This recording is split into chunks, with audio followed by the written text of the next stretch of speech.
everybody. Welcome to A Tale of D20s, where we are celebrating for this entire month of November Magpie Madness. Madness! You may be wondering where our very own Tail Weaver is. Unfortunately, they were pulled into a work emergency, and I will be filling in. I went from just being the producer to now playing Victor Ironblood. More on that in a little bit. But you may have guessed that by the captain, the navigator, the swashbuckler, hard to remember Jazzy really quick. You may be wondering what we're doing here, and that pirate ship indicates to me that we are playing Rapscallion. So first, let me introduce our wonderful GM, Ansel. Tell us a little bit about yourself, where we can find you, and what you're going to be doing tonight. Hello, welcome everyone. I am Ansel Birch. I am the Indecisionist. You can find me at indecisionist.com or at ttrpgpickupcon.com. I produce all manner of nerdy goodness as well as a monthly pickup convention, a free online gaming event that is open to everybody. So go ahead and check that out. That's sort of my baby. Is ttrpgpickupcon.com. And you can find me on socials at the Indecisionist. And yeah, we're going to be playing a game called Rapscallion today. Now, Rapscallion is a game from Magpie that is still in development. So, what we are playing is technically an update to their Ashcan edition, which is their sort of like beta. Today, we will be playing with the majority of the rules as written. There are a couple pieces that I think are still probably in development that we're going to sort of shy away from, specifically to do with gear and money. But the heart and core of this game is strong and really, I think, compelling. This is a game about luck and a game about compulsion. All of our characters have vices and compulsions that they're going to have to fight. And the only way they're going to be able to do that is by the skin of their teeth and with the bonds that they share with their crew. This is a great game for people who like pirate media in any form, as well as people who like stories about complicated protagonists who are fighting as much themselves as they are any external force. It's an incredible character centric game, and I highly recommend it. And I will be playing as the Fates today, which means that I get to tell us about the world that's going to happen around us. I've got some things prepared, and I also get to respond to all the amazing stuff that our players are going to come up with. I don't get to roll dice today, though. The Fates never do. So our players will be rolling 2d6 as part of this game, and as it is a powered by the apocalypse style. Uh, should we do separate introductions for everybody, or should I lead into introductions? What do you say? Uh, let's keep them separate for right now, and then we'll dive into it once we do that intro video. Fantastic. So, Jazzy, would you like to go next and tell us a little bit about yourself? Certainly. So I'm Jazzy, she, her pronouns. I have played the Ashcan version of Rapscallion. I've run it a few times. I haven't played the updated version yet, so I'm very, very excited for this. You can't find me on social media unless you're like really, really good. Um, but you may find me on Discord, Jazzy underscore Mackie, if you should want to talk to me about anything. Um, invite me to games. That's all I want if you like my style. And I'll be playing at a swashbuckler today. I think we'll be doing more introductions on that later, or should I go ahead and do a small introduction of my character? Um, I think we'll Ansel. Would it make sense to do it later, after, or Yeah, let's do it after the little Okay. perfect? the Yeah. cut. Yeah. And to round out our trio for today, we have Hannah. Would you like to tell us a little bit about yourself? Hi, my name is Hannah. I don't really have a social media presence, but you can find me. I am doing, as part of Magpie Madness, the Monday nights on Pasiones. And then I also am planning on playing a Masks game. So maybe you'll just find me deeper in the Tale of D20 lore as that person that makes the way too invested characters. But I'm very excited to play the navigator for you today.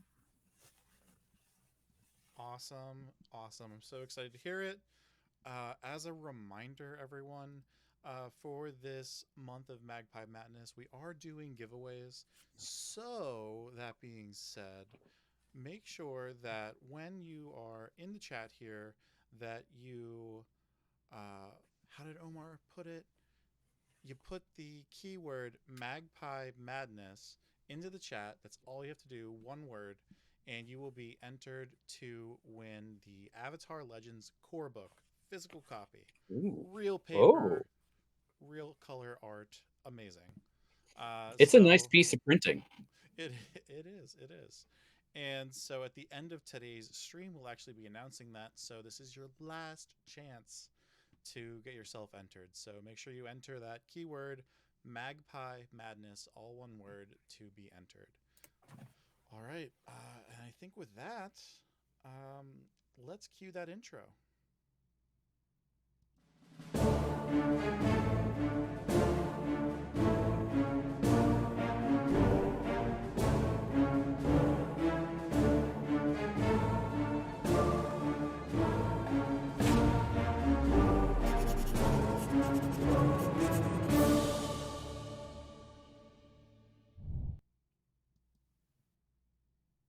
And here we are back again.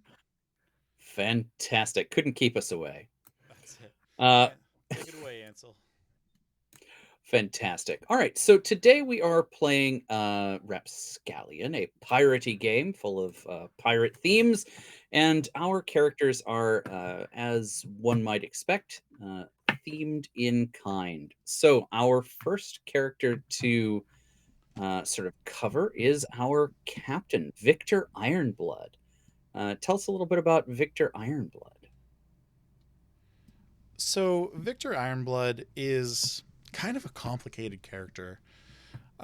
He, him pronouns, and with that, I gotta like navigate. Sorry about that, everybody.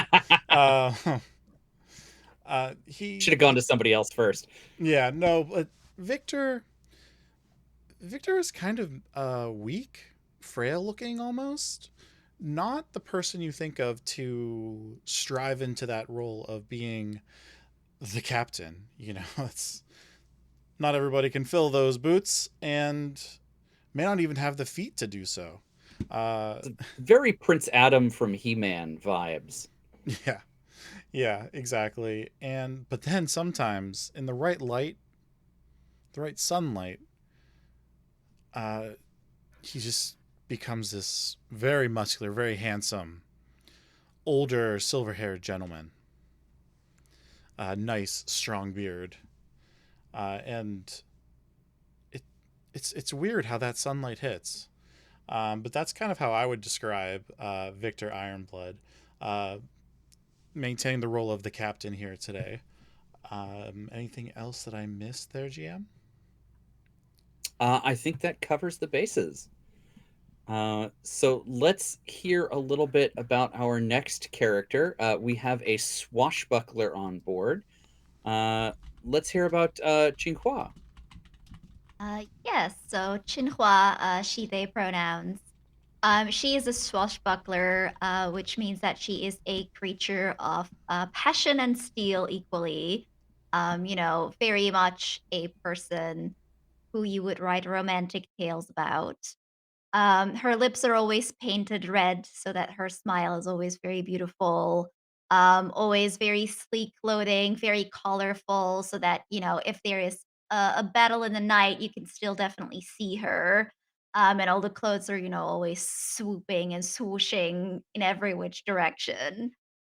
She has of course, a beautiful pirate hat with um, a big, uh, a big feather on it and coral and shells decorating everything. Definitely a person that you see approaching. Even high up in the mast, you always know where Chinhua is, and that is exactly how she likes it. As the swashbuckler, I also have a soulmate. In this case, it's a love interest, and it's the captain. We will find out which part of the captain, why or how. We will have to see. Yeah, it's truly going to Phenomenal. be interesting to see what happens there.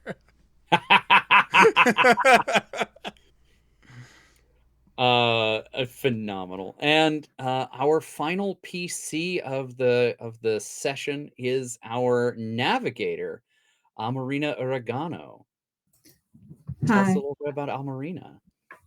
So Amarina is the navigator, and the navigator in this playbook, uh, they are compelled, but also have a very complicated relationship with the sea itself. Um, they both feel its draw, and they feel it's wanting to draw them in. Amarina, ooh, server connection, attempting to save annotations. Let's go. Uh, Amarina is very slender, does not look like they were made to be on a ship. And in this case, she very much would prefer not to be, but she has to be. Slender, giant glasses, hair cut short for practicality, trousers, but her hands are still rather soft. She's been on land a lot more than she likes to admit, but she has a uncanny relationship with the ship itself. She also might have a couple of things that are more than just common sense helping her navigate. Fantastic.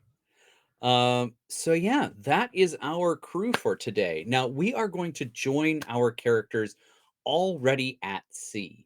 The three of them all simultaneously stole the same ship, which was very convenient, and thus became a crew together. Each of them had their own reasons for choosing this ship, and these people, as a result, have their own motivations and intentions with being on board.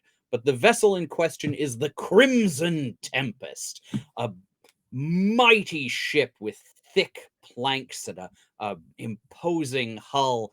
The front waves before the vessel are cut earlier than you would expect because there is a deep running prow underneath that allows them to ram into other ships and destroy them, but without ever firing a shot.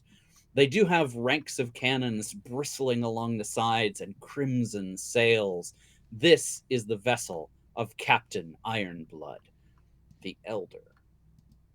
This vessel also has a beautiful figurehead at the front, as well as incredible detailing along the sides.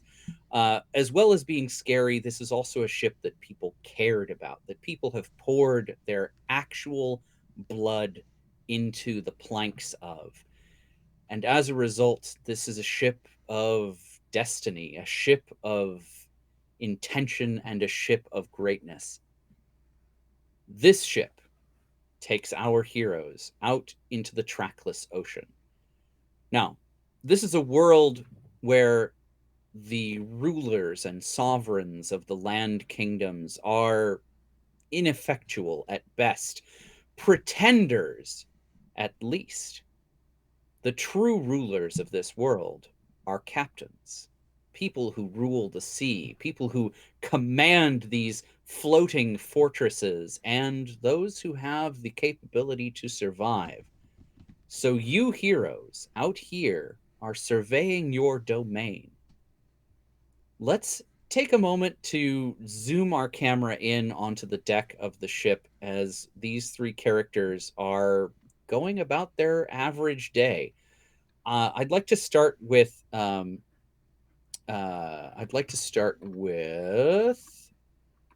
who's the most interesting to do this to? Let's start with Qinghua. Qinghua, I think that as our swashbuckler, you're the one least likely to have like a specific place on the ship that you have to be all the time. Mhm. So I'm curious where you are that isn't like the helm or the navigation room or the captain's quarters.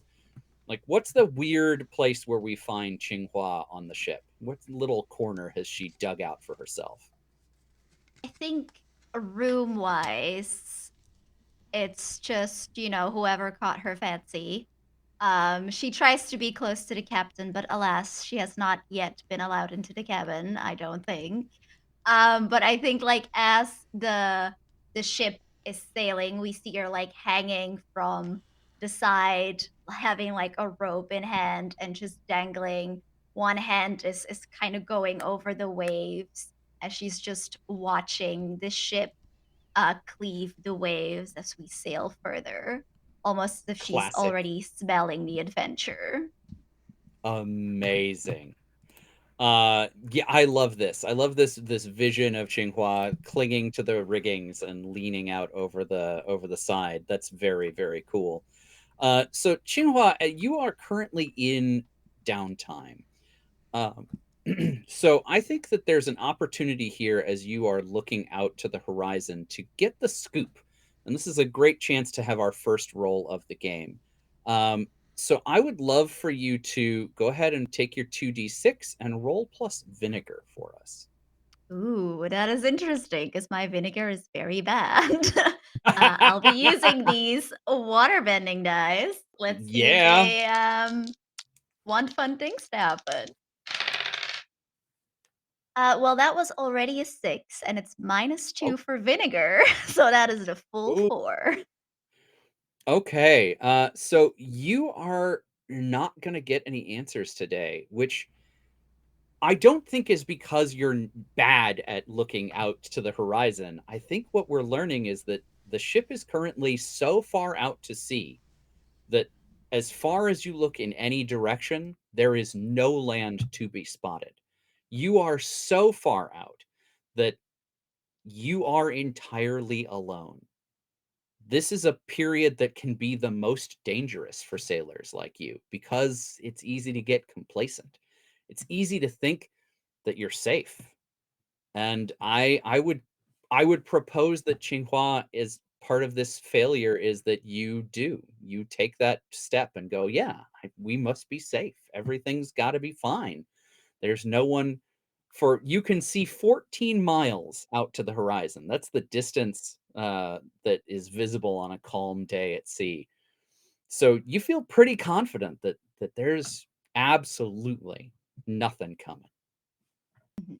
I think she feels like almost a little mopey about that because being alone and safe is very boring and she doesn't like being alone and safe.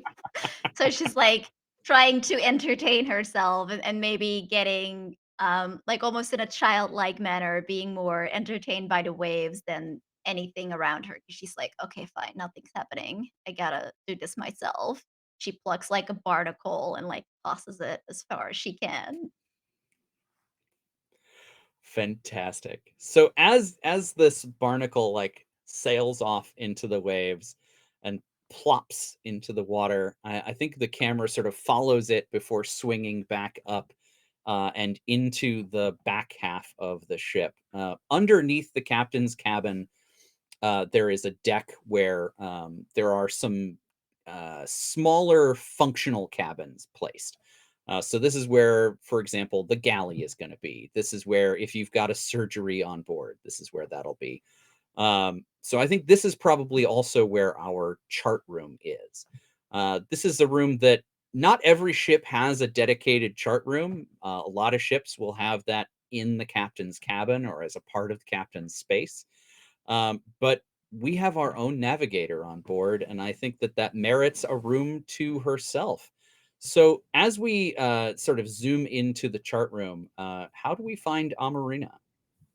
So Amarina um, is, I think that she definitely has a hammock in this room. Like she sleeps and she might sleep in here during the day. actually, because the people that are out at night are less judgmental. So she has a lot of I'm going to be up at night and then sleep during the day. But the chart room is immaculate. It Everything has its place, everything has order to it. And Amarina is just chaos. Sorry. Amarina is arising from a nap that she had, and she swings over her legs, puts her feet in her boots, and then kind of rolls out, messes up her hair to just get the dust out of her eyes, leans over the table, and just looks longingly out the window of where should we be going? What should I be doing? How can I help you? She's looking more for inspiration of where to go next rather than doing any math problems to try to figure out the course. And I have an important question now for our captain. The map to this location, to the destination you are currently headed for, have you shared that map with your navigator, or is your navigator in the dark right now? My navigator is in the dark right now. I did not share that map. So you are probably doing what's called speculative cartography, which is to say you're drawing the map as you go along and with what you think might be over the horizon. Yeah. And I think that when I'm leaning over the table and I look at the map, and it's just when you're reading something and the words all turn into mush, and you just push yourself off, go to the window that you desperately want to stare at, open it, and just put your head out like a dog, just trying to wake up with the breeze. But just takes a couple of really deep breaths, comes back in, closes their eyes, and kind of just centers, trying to feel within them what is next. So I think that I'm looking at the playbooks. I'm trying to remember which ones would be good. Yeah, I think I'd like to size up the chart I currently have, if that's possible. Is that a correct move? You'd like to roll size up? Yeah, Yeah. absolutely. Yeah. This I isn't want to really see if I'm noticing something about where we've been going. I think if you're looking at the big blank map and going, okay, well, we've been sailing this direction for this long. I think we're here. Yeah. There are these things up this direction. Maybe we're headed there. I think that's a good suspicious situation to try and size up. So that makes good sense. So I roll with my vinegar. Plus vinegar. Yep.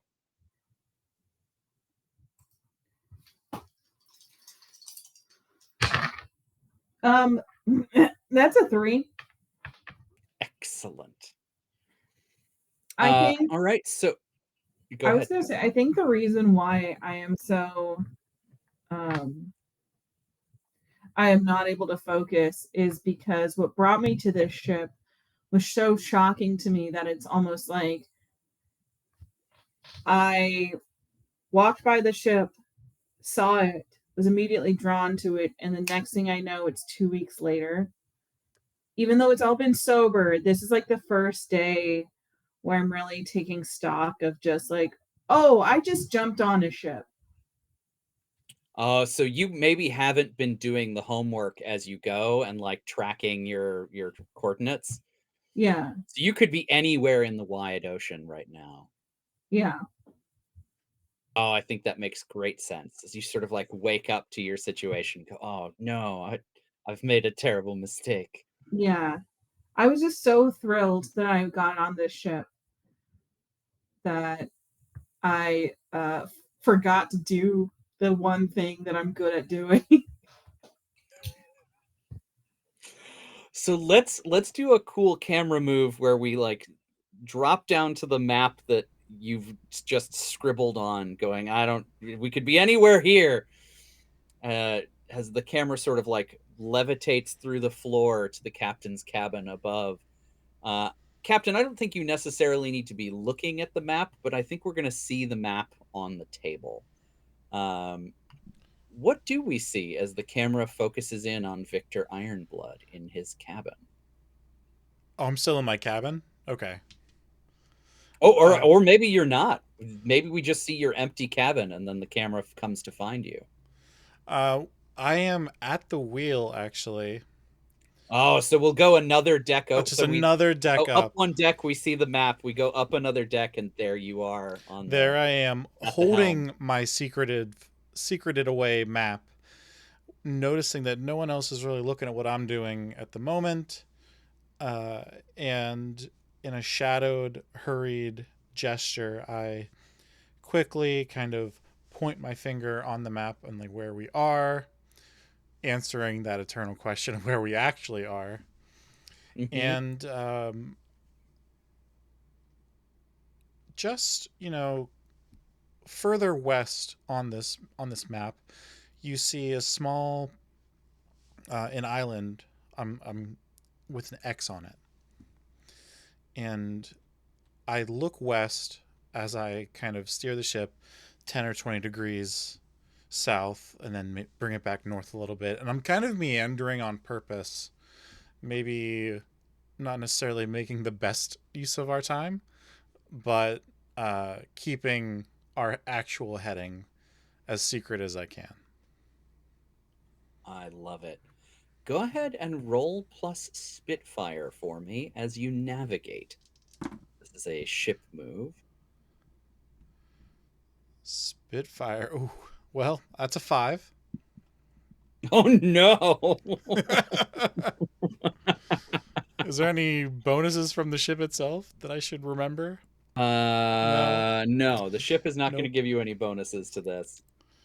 Yeah, no, that's just a big old 5. That's a big old 5. All right.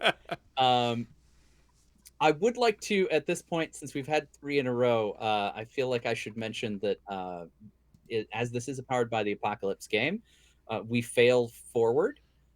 So all of you do get to mark an experience at the bottom of your sheet. Cool. We are going to take an advance every time you hit 3 of those. Because this is a one-shot, we're going to accelerate the speed a little bit. All right. So just knock off 1 where it says 1. Yeah, so go ahead and mark 1 pip. Yeah, I agree. The way that the pips are drawn on the sheet is a little confusing. I would say choose whichever section makes the most sense to you. There's not a right or wrong answer there. Fair enough. Phenomenal. All right, so our captain has been intentionally sailing off course and has managed to get himself lost. Whether you know it or not, Victor, we are hopelessly lost.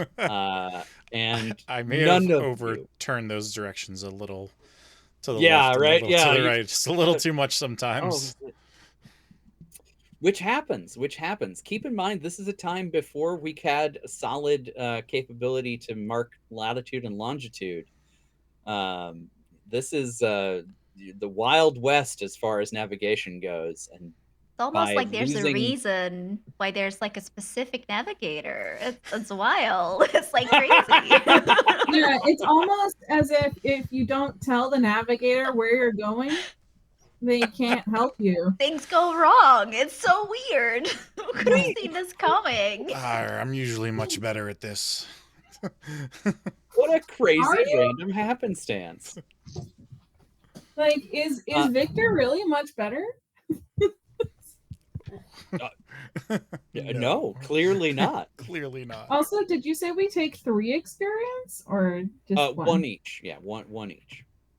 Okay. So What I said was when you get to 3 experience, we will give each of you we'll give you a character upgrade. okay.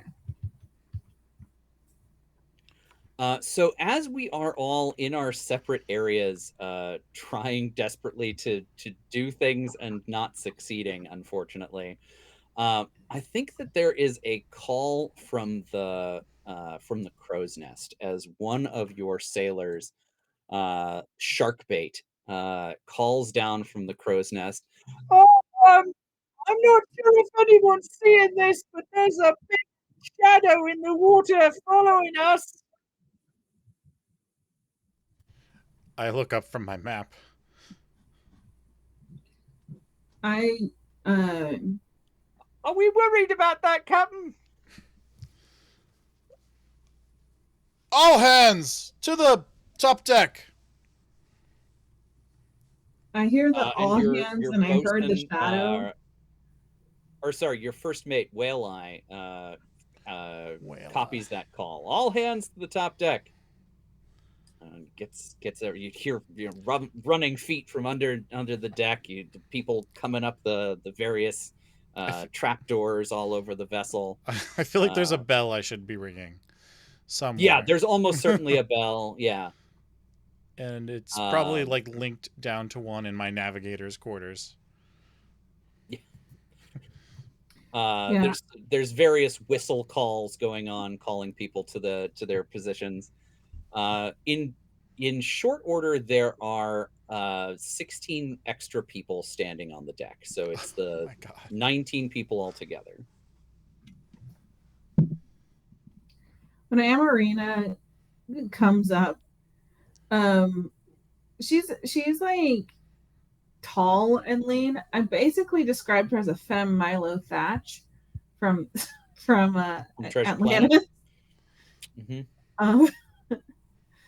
But so she's like very angular and slender, but also like she surprisingly does have sea legs, but she kind of if she's behind one of the masts, she just disappears.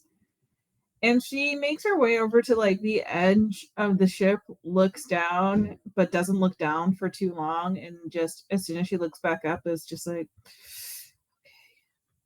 not that big of a deal. It's not that big of a deal. It's not gonna happen this time. I think Chinhua, as soon as the "Are we worried about that captain?" rings out, she just grins and says, "Finally! Never worried, only ever excited." And she like swings around and they start like running along the railings of the ship to figure out if something exciting is going to happen. I was so not looking forward to a fight today. Well, that sounds like a problem. Things were getting so boring around here. Come on, Captain, finally something to get our blood going. I think the definitions you have of getting your blood going and what I have getting my blood going are two very... Arr! Let's get the cannons ready to shoot! Ah, there he is, the captain I like. As I'm like... As this is happening, I think this is the moment where the sea around the aft end of the ship starts to boil. There's just this vibration that shakes the very bones of the Crimson... shoot, I've forgotten the name of the ship now. Crimson Tempest. Quick. Crimson Tempest, thank you. It shakes the very bones of the Crimson Tempest, and everyone on board can feel this vibrating through the soles of their feet, but no one more than you, Captain. For whatever reason, the connection between the helm and the rudder is just whipping back and forth, and it's all you can do to hold any kind of course as the sea roils and foams underneath the aft end of your vessel. Whatever is happening is going to happen pretty soon. So I think each of you has a chance to make one quick decision before the crap and the fan come into contact. Let's see here. Yeah, I don't. If the sea is boiling, if it's coming up from the bottom, I don't want it. I don't want it. I would like to. And we've established there's a window in your room, so I think you could even look out of the navigator's cabin and just see the sea boiling underneath you. Yeah, like I think that I can wait for everybody else to, but my main priority is GTFOing. Like I would be I would be going shepherd. Uh and I would be trying to shepherd. It's a playbook move where when I shepherd my ship through danger, roll +1 or plus vinegar on a hit. I can spend a bond with my ship to use to use an effect, and if it's extraordinary, and I can be extraordinary. So for the sake of playing, I will wait to see what y'all do, but like just letting you know, that's my priority is getting out of here. Okay, that makes good sense. So we'll see the other actions going on. I think for the sake of cinematics, what do we see Amy do in preparation to shepherd the vessel out of danger?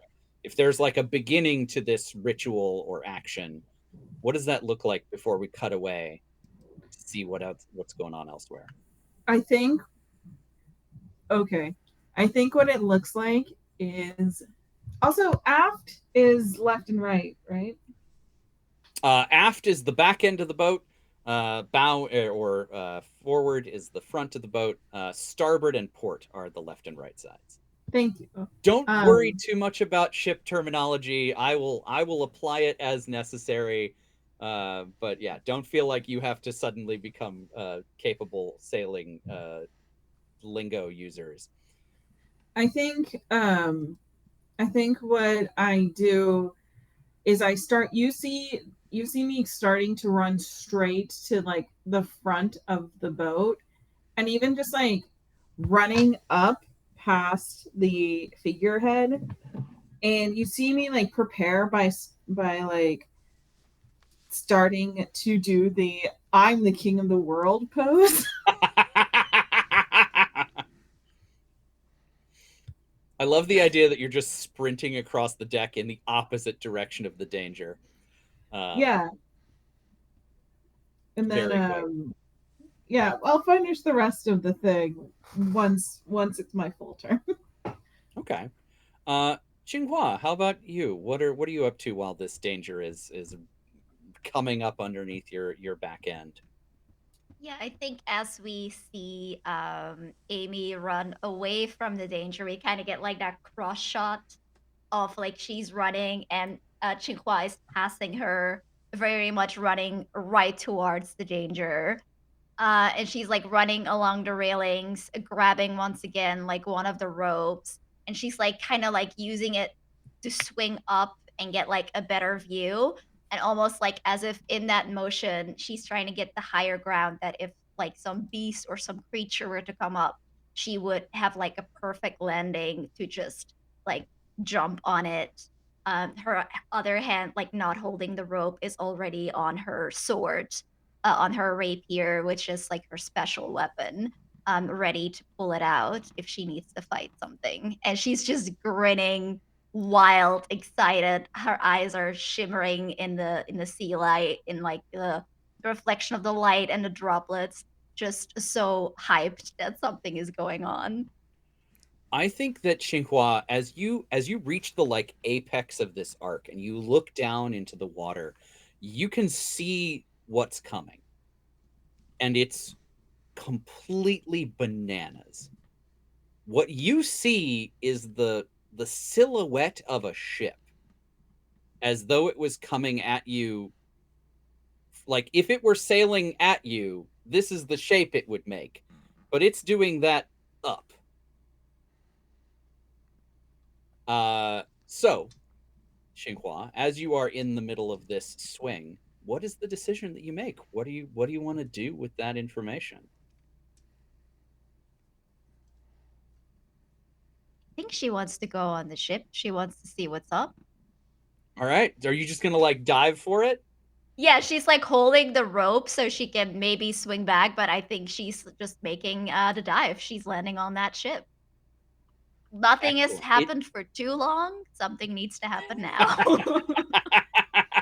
It is still underwater, so you are trusting in your landing on a ship that is not yet surfaced. I mean, that Which is I the think way to is do it. even more boss. Yeah. Would you like to use one of your special playbook moves, or would you like to use one of the standard moves as to land on this ship?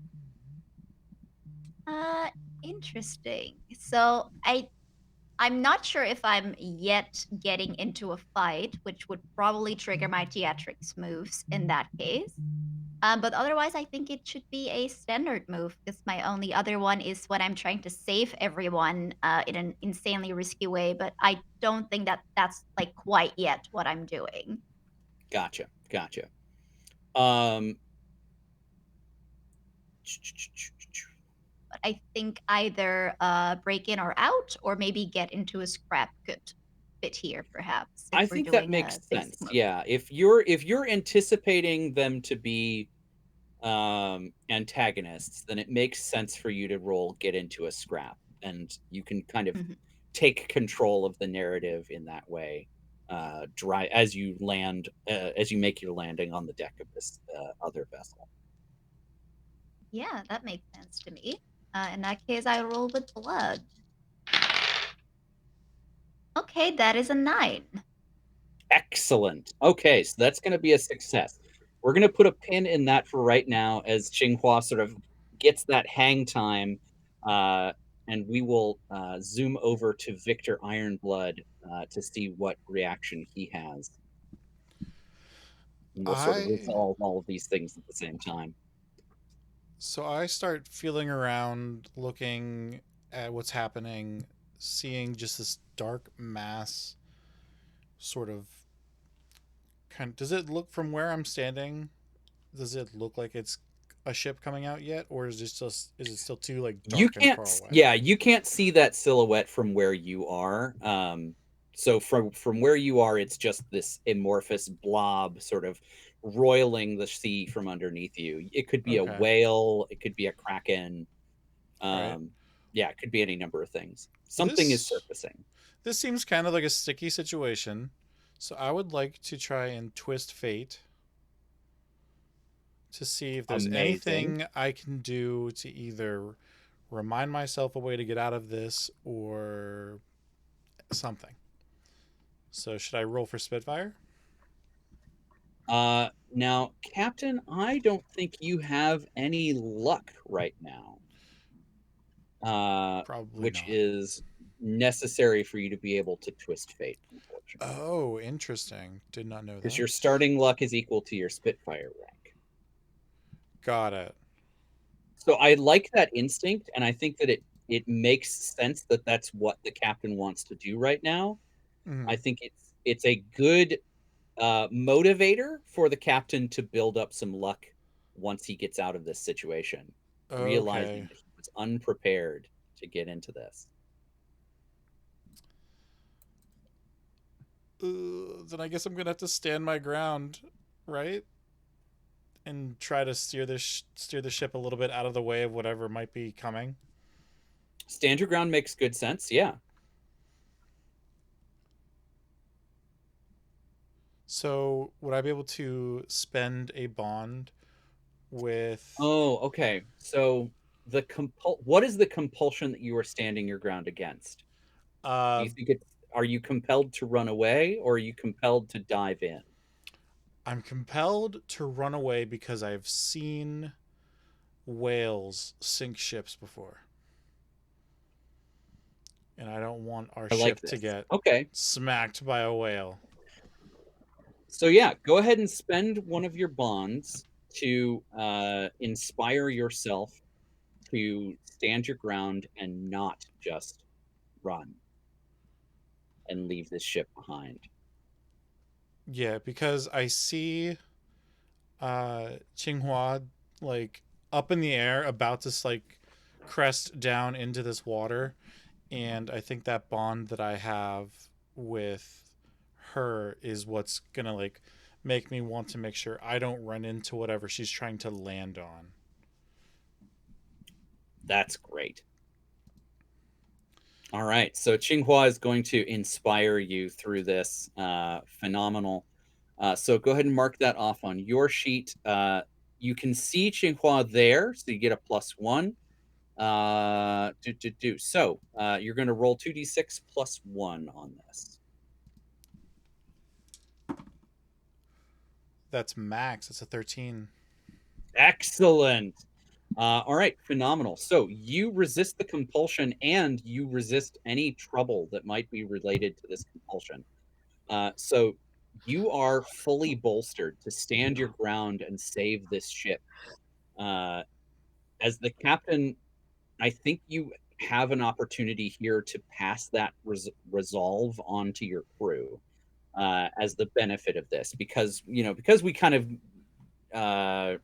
took an action that is more about grounding yourself than at attacking the vessel or whatever. I think it makes good sense that you are able to inspire the rest of your crew, the other 16 people who are on board. So what do you think is the thing that you say that sort of flips us out of bullet time and back into the action of Xinhua diving into the waves and Amarina cinematically removing the rest of the vessel from danger? So I think about both of those individuals on this ship that think that they also stole a ship. And with that, knowing that I stole the ship, I'm going to scream out, I didn't steal this ship just to have it be sent to the bottom of the ocean. Amazing. The crew goes, yeah! And they raise their cutlasses and cudgels to the sky.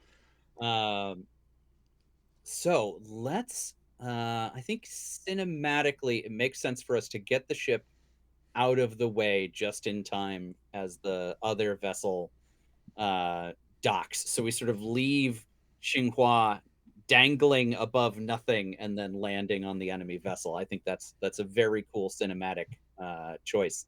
So the way that Amarina's move works is the ship is going to be completely out of danger, and you are actually going to be able to define where we end up after this scene. So I think we'll break this up for the sake of the story and the cinematics of it.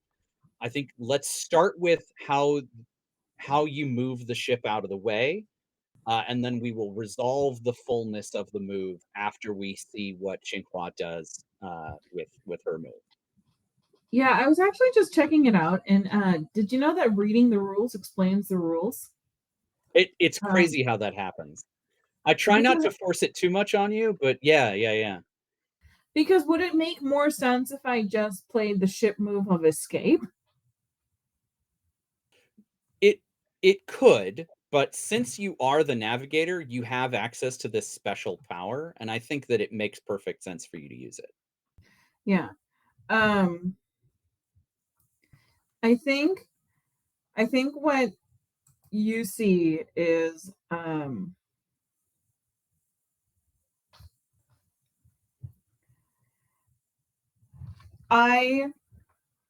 I have come to the front of the ship. I'm the king of the world, and then I swan dive into the water for a moment, grab onto the ship, climb back up. I know this is complicated, right? No, it's good. And then I am now face to face um with the figurehead. Mhm. And so I need to roll.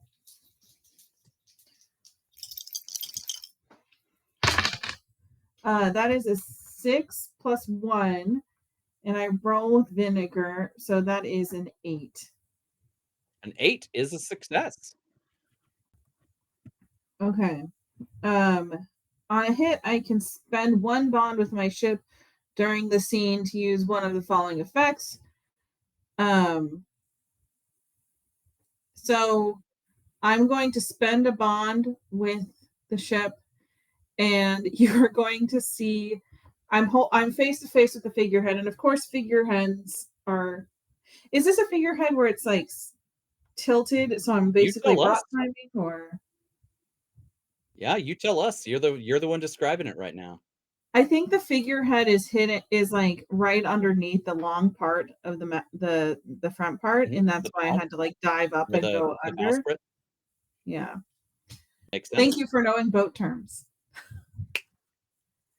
That's And my job now. I think you see I gently kiss the figurehead's forehead, and I am suddenly in between the boat aft and this boat that is coming up. It says I reveal a convenient hazardous obstacle just beneath the waves. So what I'm imagining is that a mountain starts growing in between us and the boat coming up, so Oh that when wow. the boat emerges, it just kind of is like a cone in between us and the other boat. Is that possible? Interesting. I mean, everything's possible. I'm just trying to think of the physics of it. So you want to grow like a rocky outcropping into the path of this other vessel. Yeah, Uh, right after we cleared it. gotcha. Okay. Either, I mean, or it could just be like a jet of like a water wall. Yeah, a water wall or like a big passing, or like a rock that got thrown up somewhere. Like that makes sense. There's a big rocky thing. Um, Mhm. this is very cool. So I And I think think, that as a result, what happens is the other vessel is coming up at this huge rate of speed. Um, the sort of speed that only physics can give you, as this like uh, buoyant object is driven towards the surface. And your big rock or this undersea mountain just sort of just smashes into the front of this ship as it's coming up, causing it to sort of spin as it comes out of the water. Um, so it's going to miss your vessel entirely as it sort of like rotates on a central axis as it flips out of the water in this like wild karam of physics defying ship movement. and I think, So oh, go ahead. oh, I was just gonna say, I think after I like kiss the figurehead's forehead, I cry a little bit, and the figurehead seems more statuesque. The color of like the natural elements become duller, and there's less life in this beautiful carving as Mm, I climb up to the uh the back up rest to the of deck. the ship. Okay. Uh, so yeah, as you look past, you see this other ship flipping end over end through the air. You're looking at the bottom, the keel of the ship as it goes like pinwheeling around over the stern of your own ship. So Qinghua, this is what meets you as you are hanging in the air, dropping into action, uh, which is dope as heck.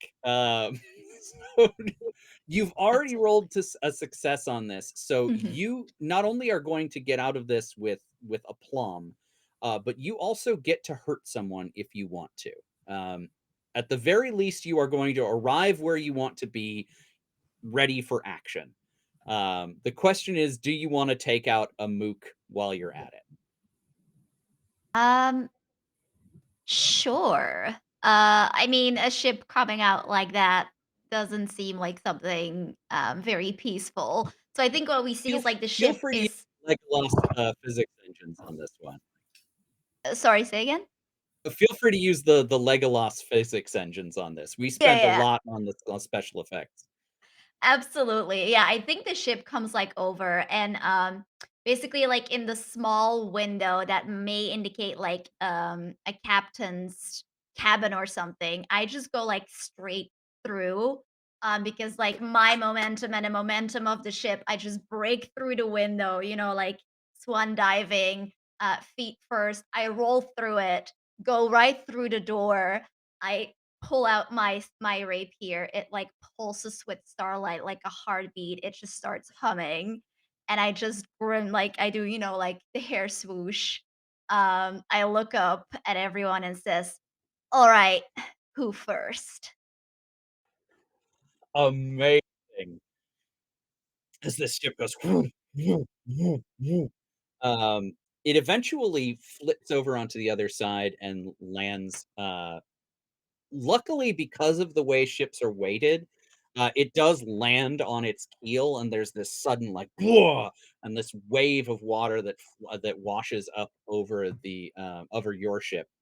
But Qinghua, as a result, you do manage to like ride this down and land in an actiony pose as the other ship hits Can the I water and try flips. right before like I have to get out? Can I try and like swoop something that I think might be interesting? Can I, like Absolutely. see a map or like a compass or something that like might give me a hint as to. Yeah, I think that absolutely you can. We I would love for you to, as you swing through the captain's cabin, grab the edges of a tablecloth and take his entire navigation table with you. Yeah. So, like, all of his tools, his map, his ink pot, everything. You're just gonna, like, snatch it all. Um, my question to you, Chinhua, is do you end up back on board your vessel? Hmm, Do you want to get back onto the Crimson Tempest in this move? that is interesting. Because as we zoom out in for our storytelling purposes, uh Amarina has successfully avoided this danger, and you can, as a part of this scene, sort of escape from Mhm. this to give yourselves time to regroup, or you can stay in the moment and continue this altercation. It's kind of up to you Uh, guys. no, I think I will like recognize that Marina is about to leave and having like snatched some information about this captain. I think the last shot that we see is like, I've grabbed all of this and I just go like, see you around, and I like just let myself drop with everything and just like land back on our ship with like the sack over my shoulder. Amazing. I like the Fantastic. idea of that she landed on the ship while it was still in motion, circling. Mhm. And so that's why the physics of it just jump off while the boat is before landing on the Mhm. mountain, jumps over an entire mountain. Exactly. Perfectly normal day at sea for Xinhua. Yeah. Uh, fantastic. So, this mountain is growing up out of the sea, and the wash of it is pushing you all away onto the one side of the mountain, while the enemy ship that came from under the waves is pushed out to the other side, giving you a brief respite as this new island is formed in the middle of the sea. Uh, for all of you to sort of take a second to regroup and figure out what this is. Uh, I think you're all on the deck now, so you all have a chance to have our first conversation together. And I will shut up and leave you all to have your moment. I think Chinhua immediately after landing kind of spins on her heels towards the captain and says, "Got you a little something, a little present." And I like swoosh out the cloth with the maps and the navigation. Finally. Oh my gosh. I'm not, I don't think I should lie to anybody, but I had no idea where I was. So this is very thankful. Thank you. Thank you, Xinhua. I am only here to serve. I And think she you're does here to like a do a little bit bow. more. But Do you show Victor? Are you looking at this as well?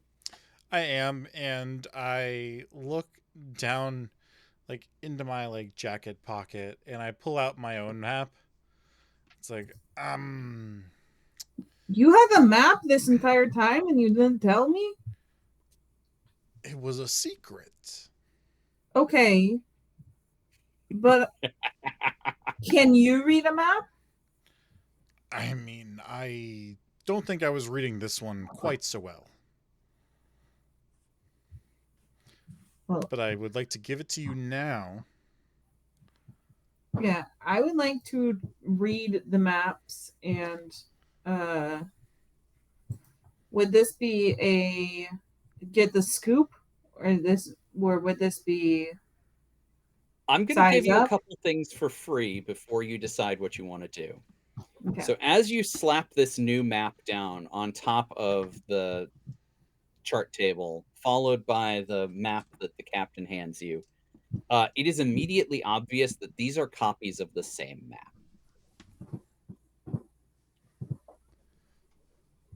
Okay, well at least we know that they're either both wrong or they're both very right.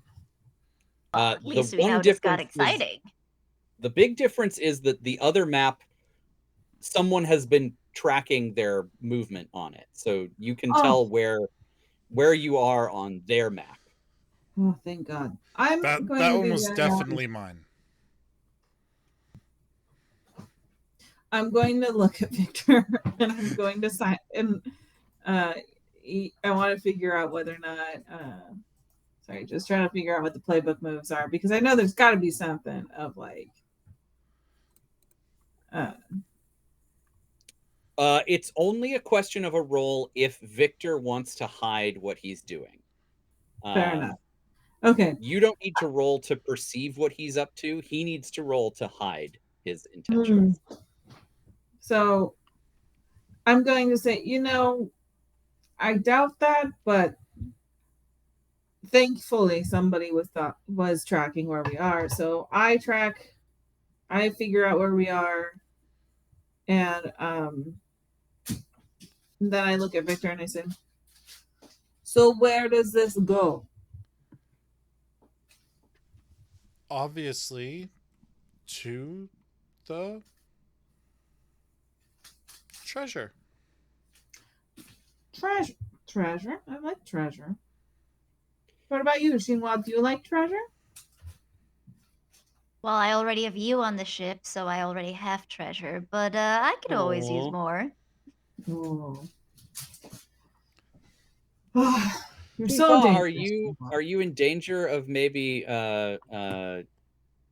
leaning away from your infatuation with Victor Ironblood? Ooh. Flirting doesn't mean anything. Well, yeah, that's I why think I'm maybe not yet, but I think it kind of depends like on how Amy keeps reacting. But definitely.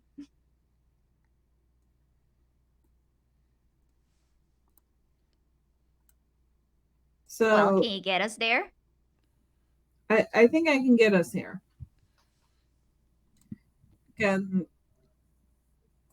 the question is, do we have any idea who that was? Because I'm going to just point out the obvious. People can't breathe underwater normally. So were there people on that boat or? Well, there was something that bled, and she like swooshes out her sword, and like a dramatic splash of blood whooshes up in the air, and then she just like does a little twirl and puts it back. the splash of blood gets on Marina, and she like takes out her back pocket like the one cleanest handkerchief she has, and is just trying to be like, never mind. Screw it. Um, Amy, as you're looking at this map, while you are able to tell where you are in the world right now, this map is unlike anything you've ever seen before. There are maps that show topography on land that show like, okay, you're going to go up a mountain and down a mountain and around a ravine and whatever. Maps like that are not useful at sea because the sea is just the one level, right? This map has topography on it. You have to go down in this map. This shows under. And you've heard legends of the inland sea, but this is kind of a wild proposal to have to sail down. I take this information in, and I say, Jinghua, you've seen a lot of crazy things, right? Define crazy. Well, like, I guess what I'm trying to ask is, you know the boat that we just encountered that was underneath the waves? No, haven't seen it. I mean, you just okay. Have you ever been underwater or know how to navigate a ship? Or have you ever been on a ship that goes deep instead Well, of I've on the water? I've heard of ships like that. Yes.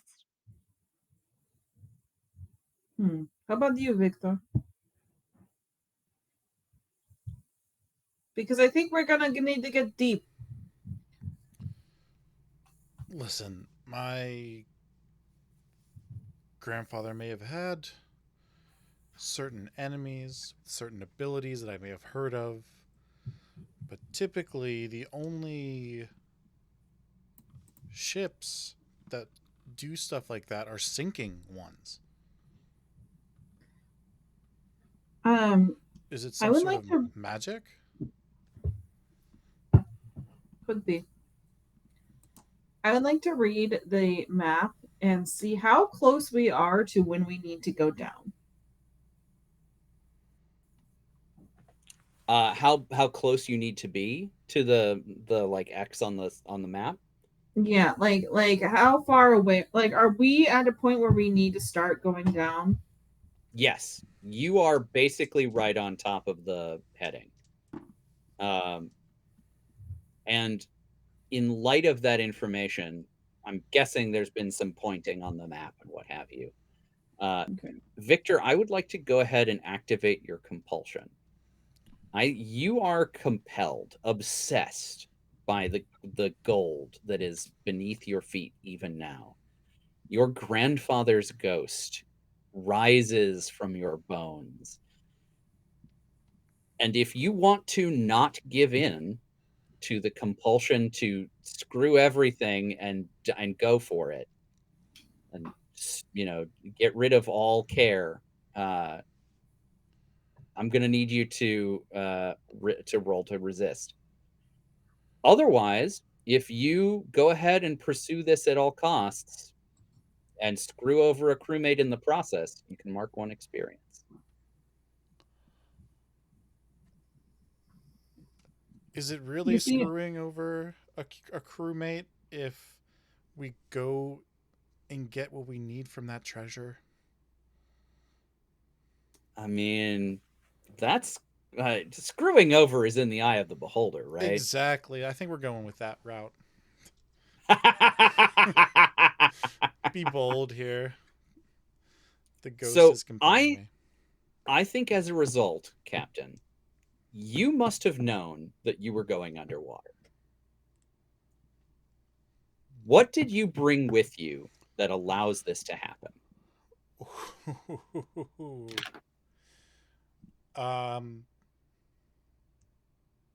can it be anything? Yeah. All right. I have This is a brought. world with demons and djinn and like you name it.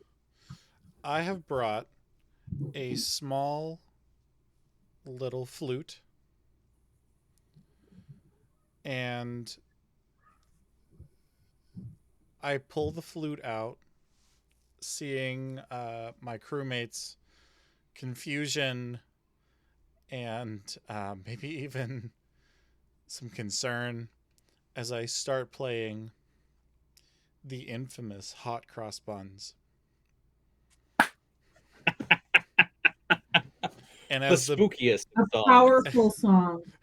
and as the tension builds with the 1 a penny, 2 a penny hot cross buns, the ship starts to like dip forward, lurching and hearing the creaking sounds of the timber moving in a direction they were not meant to necessarily descend in.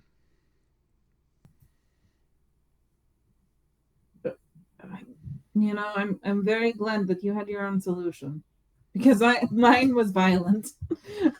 So as the flute is playing, the ship just sort of sails down. Yes.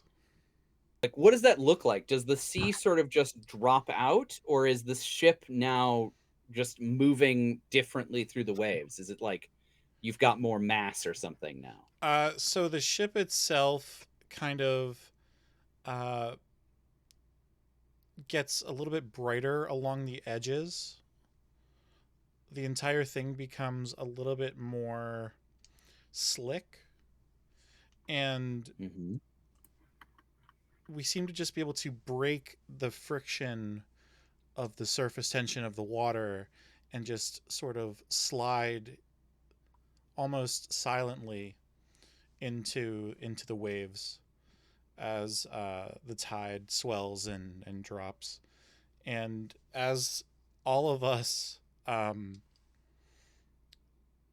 slowly become, surrounded by water, there are some bubbles being generated, and they kind of like form around our heads, allowing us to breathe as we uh, take the drop. Incredible. All right, so the ship begins to descend deep into the ocean's briny depths. The water closes in around the top of the rigging, and the ropes sort of begin to dangle and float in the waves as you move without wind, without sail, deep, deep, deep. As you're sailing downward, I'm going to give you all a chance to sort of react to this. Obviously, Captain Ironblood is otherwise engaged. I want to. There it Do you goes. have Sorry. to be playing the hot cross buns the entire time? Yes. Yeah. Decidedly yes. Yep. So Captain Ironblood can't talk to you right now. He's busy playing hot cross buns to save your lives. Tinqua and Amy, what are you up to while this is happening? The crew is losing their minds. They are panicking. There are crew members like running below decks. There are crew members like hiding their heads in fish bowls. Just pandemonium how has overtaken the rest of the crew. I think Xinhua, seeing this, and being very offended that these people are not putting their faith in their captain, who, sure, is most of the time a very meek, fragile being, but sometimes is very cool. And this is one of those moments, so they should like properly appreciate that. Um, she gets on like a higher ground, like maybe like on one of the barrels that has like water or food stores in it or whatever. She gets out her sword and just like throws it, and it like closes one of the cabin doors that one of the crew was trying to hide in, and she just shouts, "Is this how you all are going to be remembered? Fleeing ants at the sight of adventure? Is this the ballad we'll write about you? Come on now, you're pirates, and we are on our way to treasure. So grab those sails and ready your hearts, for our adventure is just beginning." And I'm like trying to rile everybody up so they like get back to their post. Incredible. I love this. Gosh, I want this to be a yeah, let's just go ahead and make this a parlay roll. Roll plus polish. We're kind of using it outside of the realm of what it was designed to do in the rules, but we're playing a game and that's how we're doing it. Well, it loves that because it's a 12. A 12. Okay, that is an overwhelming success. The crew hears your words and they are heartened by them. There's a moment where they stop in their tracks and we get this like whip pan of the entire crew sort of slowly turning to regard your words.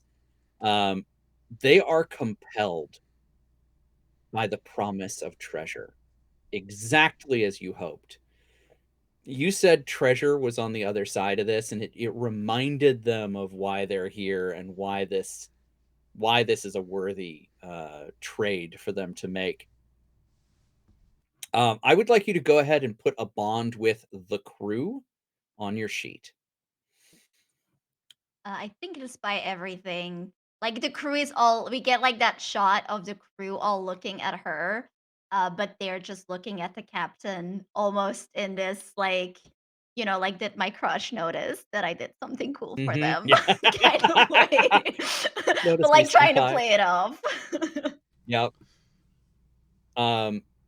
The haunting tone of hot cross buns played on this spooky flute is starting to echo off of the water around you and take on this otherworldly, uh, almost like cathedral like echo, um, as it repeats over and over again. Amy, what are you up to? Amy is not freaking out outwardly Outwardly.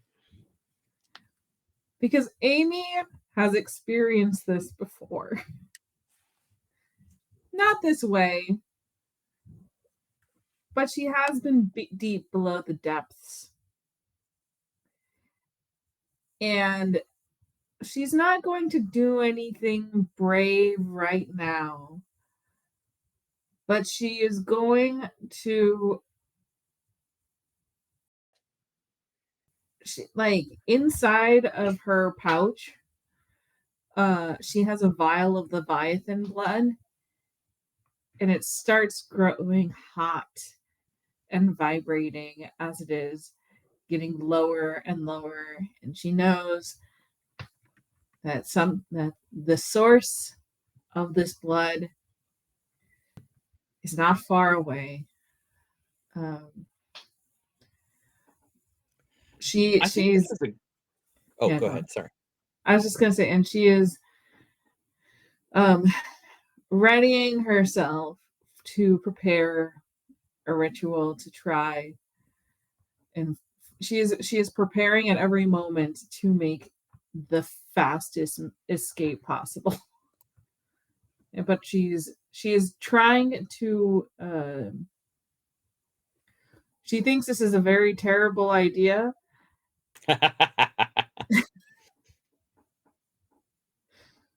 but she is also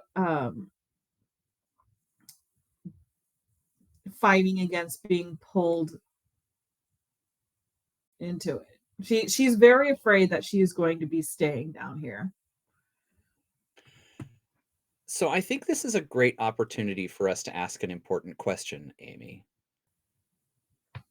Your love for the sea, your relationship with the sea is almost religious, to the point where this cathedral of the sea that you find yourself in is probably echoing both in your soul as well as in the song that is repeating.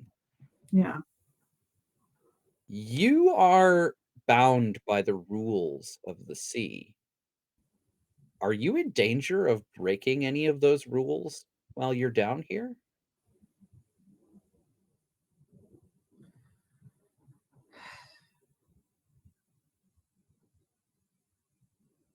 I don't think so, but the sea might think I am. I guess what I I'm asking is, do you think you're in danger of being hunted?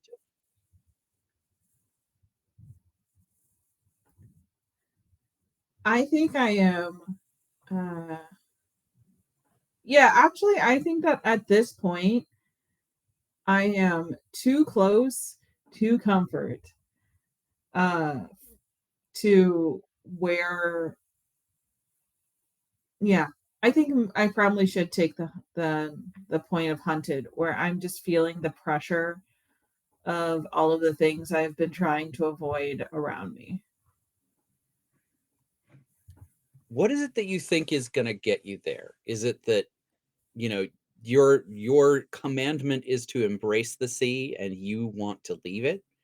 Is that the commandment that you're breaking, or is it something else? I think the commandment that I am breaking is that I am I am on the sea, but I am not in it. The sea wants me to be inside of it, not to be atop of it.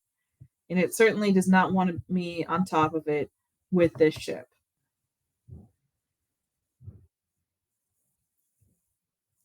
So by clinging to the ship even as you descend, you're breaking the commandment? Or with what the sea's wishes are? The curse? So um we're streaming, but I will go ahead and say I have not completely broken my commandment because it is not completely restored. But the longer I am with this ship, uh, it's kind of like I'm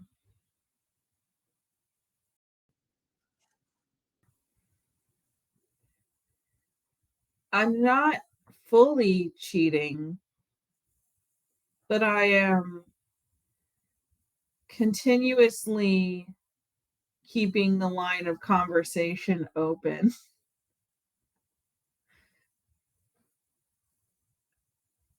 Okay, Does that okay. make sense? Yeah, I think that makes sense, especially as your proxy to this curse is a figurehead of the ship. I think that makes sense. Yeah. I think I would like to reopen uh I would like to fully break the commandment. And I think that the sea understands that that is an or can suspect that that is an intention. Okay, okay, this is cool. Sorry Yeah, for being very vague, everybody. no worries. We're working through a weird, relationship with a non-existent entity. That's takes a second. Uh, so as Amy and Xinhua are dealing with these things, Victor, you are playing Hot Cross Buns I'm in on the a loop. zone.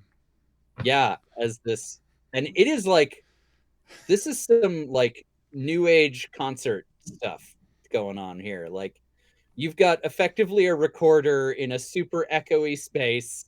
It sounds real good for some reason. It's starting to take on like extra tones just from the amount of reverb that you're getting in here. Like this is some like next level musicianship. Um, and it is at this point that you cross the line The buttons. where the sea blocks out the light from the surface. And it grows super dark and super cold. The sea continues to flow past this ship as you sail down and down and down. But everyone is becoming absolutely frozen to their cores.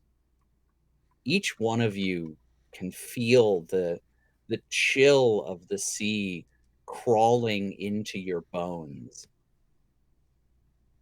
And it is at this point when each of you are getting maybe to the edge of your capacity for enthusiasm that a figure jumps out onto the deck. This is a sea captain who has clearly been drowned for a long time. Their face is pale and waxy. Their body moves with this gelatinous quality, and their clothes are wet in a way that suggests they might never get dry. They sort of jump through the wall of this sea cathedral and land squelchily on your deck. Victor, Cathedral? I think. Oh, go ahead. I said cathedral? Cathedral. Yeah, the cathedral. Exactly. And yes, infamous Beanie. This is the first time anyone has ever said that. Damn, the acoustics on this recorder sound great. Yes. Um, Victor, I think you recognize this person as another Ironblood.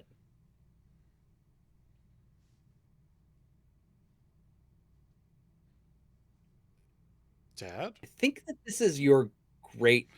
My Well, great. oh no, you tell Is me. it? Who Is is it? that? Is it Dad? We all look so alike. Strong genes in the strong, Ironblood family. strong, strong, strong genes in the Iron Bloods. How old does this person look? I mean, it's tough to say. Their features are so blown out. But I think from maybe there's a necklace or some other accoutrement, something on them that Okay, marks them as an Ironblood. that must be my great great grandfather, the So ghost's even the father. generation before Captain Ironblood, Correct. your Yeah. ghost. Yep. Because that is the lost amulet. Ah, fantastic. Uh, Xinhua, as you look at this figure who has appeared on the deck, you are chilled even more than the water around you can explain, because that amulet that his great great grandfather is wearing marks him not just as an Iron Blood, but as a member of the Order of the Starless Knight.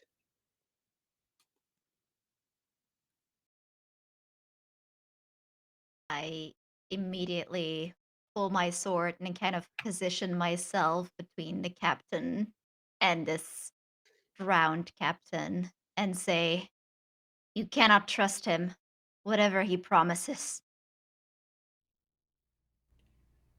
Do you remember your duties, Victor? If you are to come into my realm, if you are to pass beyond. We are owed, Victor. I played the song. Exactly, Victor. Did you think it were just a song? It's a very good song. It's a boring song with only 4 lines to it. I'd have thought you'd have parsed it afore you came. I did some improvisation. I did some boot stomps, some spare hand claps. There was some freestyling. Where are my pennies, Victor? I don't have them. You've not brought any pennies.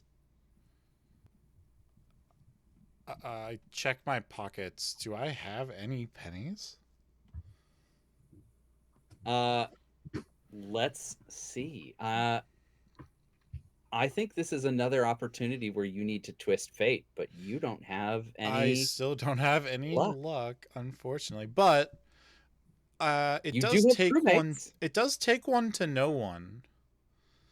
Oh, And I yeah. would like to read this person to find out if they're actually lying like Chinhua is saying or not. I recognize Okay. like the family, like it's a family crest also on that amulet as well. It's not just signifying that. Um, and I can't believe that that would be the case with Qinghua, that I shouldn't be able to trust her at all.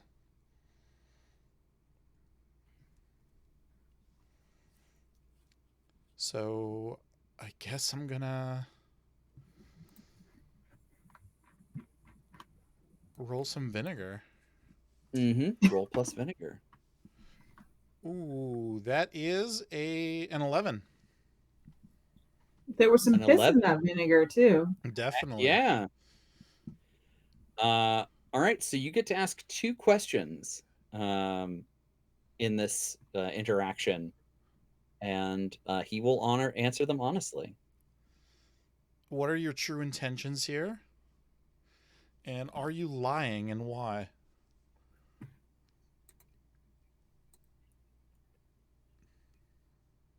Our family has had centuries and centuries to find this hidden treasure. The treasure at the center of everything. The world. The core. The treasure that all of this revolves around. And you, Victor, you continue our curse. First off, you've brought me no pennies. But secondly, you've brought me no daughters.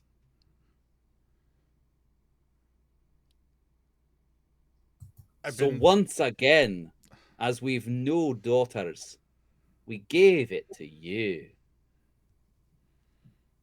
It is only by good fortune that you are entangled with one who could be our daughter. Have you any pennies? He says, finally addressing the woman who has put herself between the two of you. It is not pennies you want from me. I know this. They say there's a great deal of copper in the blood. As he says, copper in the blood, I'm going to unleash my powers and create a cyclone to push us back up. Okay, all right. Do you want to unleash a mysterious power, or do you want to use your navigation power again, your shepherd? I was going to do summonus reigns. Like, as far as Oh, I'm great. concerned, like, here's the thing. I don't know if the sunlight, like, I just know that the longer we are underwater here, like, I don't feel safe. I feel like maybe we could take this guy one-on-one if we are above the water. But like Amy is not going to die under the water right now. Like, if that's she does I would say if that's okay with y'all, but honestly I feel like this is just like a response of just like she is seeing like that's our cue, we're not staying here anymore, and while the guy is still on the ship, like he's coming up with us, but I think it's safer than him being able to bring his lackeys from the bottom of the sea. Okay, I have That to makes roll. sense. That is 5 plus 4 is 9. It says if I miss, take hunted in addition to the other consequences. I don't think I missed. Sorry, what was the So total? 9? 9. Yeah, so that is a success. Okay. So you see like as he says there's plenty of copper and blood. All of a sudden, like a cyclone comes down into the water. Similar to like, yeah, that's how weather works, right? I can do this. Yeah, there's a cyclone and it sucks the Yeah, and then then we all come back up into the top of the ocean. We all float here, famously. We all float here and then land, but like now we're in the sunshine of this guy and the amulet talking to you two. Sorry about that, but not sorry about that. I just had the worst feeling. All right, so there's this sudden cyclone that like whips around the ship, pulling you up from the depths, from the darkness and cold, rapidly moving you up and up and up. Luckily, the bends isn't a thing that we're going to worry about in this game. So you rapidly arrive at the surface of the water. Amy, this has either surged out of control or exacted a great personal cost. Which is it? I think I'm going to give the option to you of it either hurt the figurehead in some way or I've become haunted. Ooh. Well, I don't want to give you hunted because that Okay. is a specific thing that the rules said would happen if you failed the roll. Okay. But I will allow the figurehead to be knocked off and left at the bottom of the ocean. Oh God, no. Oh no. Oh no. Oh no. Yeah, okay. Cool.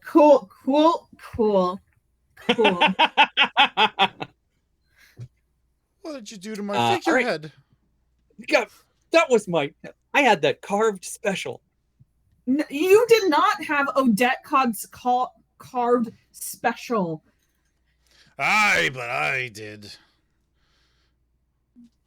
Would you stop? Ooh. I am in control right now.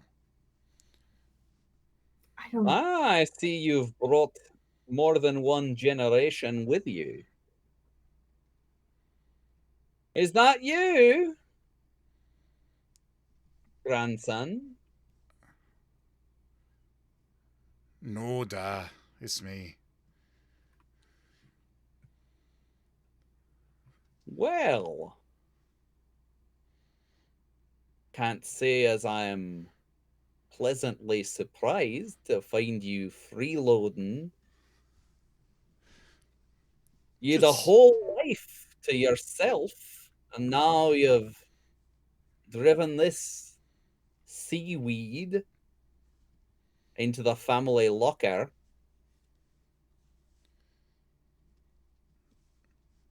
I didn't expect you to be here. What You didn't. exactly did you expect? You know, don't answer that. I'd rather talk to you, Xinhua. Oh, thank God. This is getting confusing.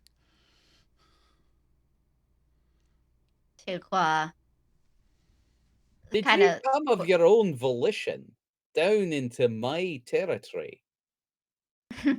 Why? Because I should fear you. I fear nothing, and least of all you. Do you not know of the prophecy? You are called for in this world beyond. The starless night yearns for you. Oh, so many yearn for me. You will have to wait.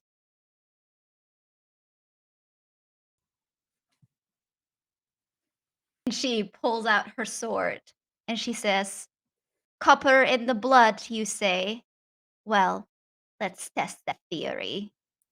On guard." Ooh, And she lifts it, and I will use my playbook move. When I amazing. enter a fight, when I do it theatrically like this, Yeah, roll plus polish, and then depending on what result I get some extra stuff. So let's try that. amazing. Well, that is a 12. Heck yeah! So on a 10 plus, take 2.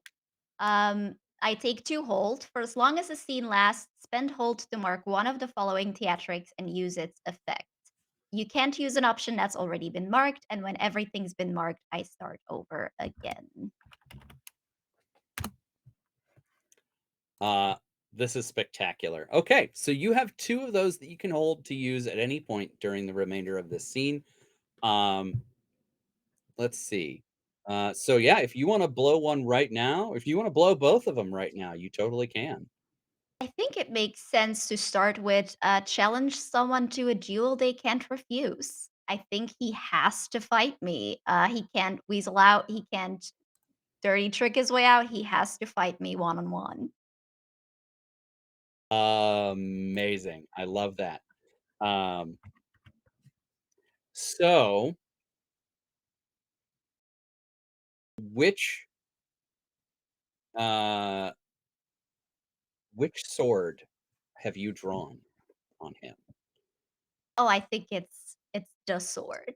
It's It's the the sword. Yeah, it pulses and it heartbeats. It's almost like it pulses quicker, like a heartbeat in adrenaline, in excitement, or in fear, perhaps. But it pulses quickly. This light, even as her hand is steady, and they look at him with just cold confidence. I'm so pleased you've brought it back. He pulls from behind him uh like a short sword, like gladius style, uh, that pulses with the same magical energy. We've been missing that one. So he is now engaged in a duel with you that he cannot resist. I would like to zoom the camera around and allow Victor and Amy a chance to do something before the blades cross. Um, what are we thinking?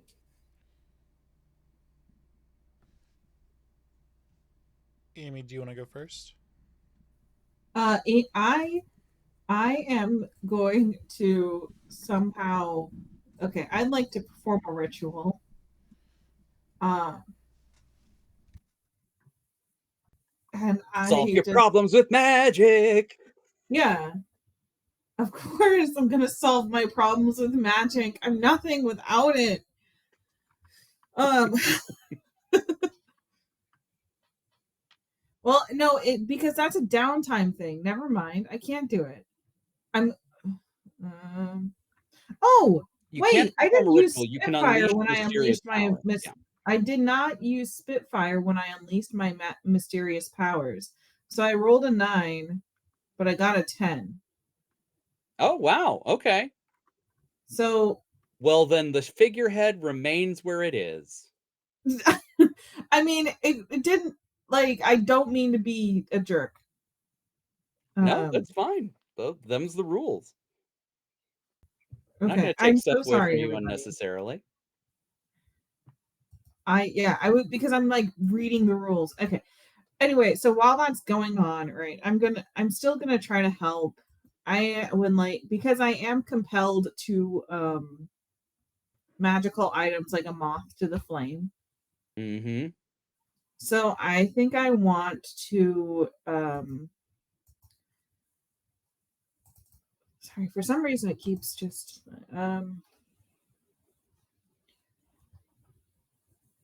I'll be honest with you. I think the thing that is more magical of what you're looking at right now is the is the amulet. amulet. Yeah. Yeah. So I would like to try to um would size up be the way to figure out what's going on with the amulet? Yeah. Size up would be a really good call. You could also, I mean, you could try to parlay to like push the combat No, back, but nah. I think size up is your best option at this point. I Yeah. think Ching deserves to beat this guy's ass. Also because he's jelly, does he become weaker in the sunlight? Probably. Is he now like dry and gross? Okay, cool. So with size up, I roll with vinegar. Yes.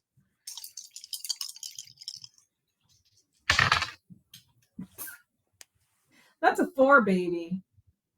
Oh no. All right. Well, I mark think I potential. fully thought that the figurehead broke off, and maybe it did, and but it just like washed up. But then I like see it like wash up right next to us, where it's just like it's still floating at the top. It's not gone forever. You're entirely distracted from the situation. Yeah. Yeah.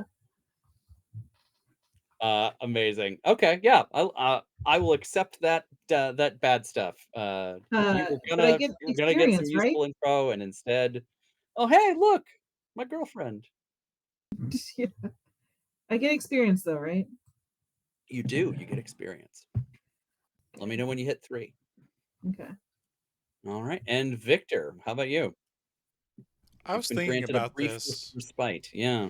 I was thinking about it really hard, and I really think that I would like to try and like hoodwink my great great grandfather by instead of directly disguising something that could potentially aid Qinghua, I would like to cause a distraction, and that distraction is the sultry tones of "My Heart Will Go On the recorder. Just like setting the soundtrack to the battle that is going to happen before us. Oh. I do think that that is an appropriate song to make us sync again. And just And like it's like my love interest. So Chinghua is just like, yes, this is perfect. and I'm like now Pumping It's slightly finally sailing worried into the that happening. ocean. yeah, I'm slightly worried that she might not make it through this duel. So I'm just like putting my heart out there, playing the recorder. All right, Now it's and a you want record. to It do started this out to as a flute. It's a recorder officially. sure. You know, So you want to do this to aid Xinhua, or is there a secondary effect you're looking for? A main effect, rather. The main effect was to kind of distract my great great grandfather Okay, away then from like let's what call it she a might be dirty doing. trick. Oh, okay. Yeah, let's do that. That'll let you roll plus the vinegar. Ah, okay. That works. That'll be 7. 7. Okay, phenomenal. Um, do, do, do, do. I think we just lost Jazzy Yeah, I for a was just second. wondering about that. There she is. Okay. I'm back. Apologies, Firefox crashed. It's Oh no. okay. Just want to make sure you're good. Okay, so you start playing "My Heart Will Go On your recorder, and you successfully are going to distract your great great grandfather, uh, giving Xinghua what's called the ante. Now, Xinghua, having the ante can give you advantage on your roll. It can also give you a very special opportunity. Villains like this one all have tags. One of the tags that this villain has is legend, which means that he can't be hurt until you know his Achilles heel. And the only way to learn his Achilles heel is to spend this ante or to spend a bond with him.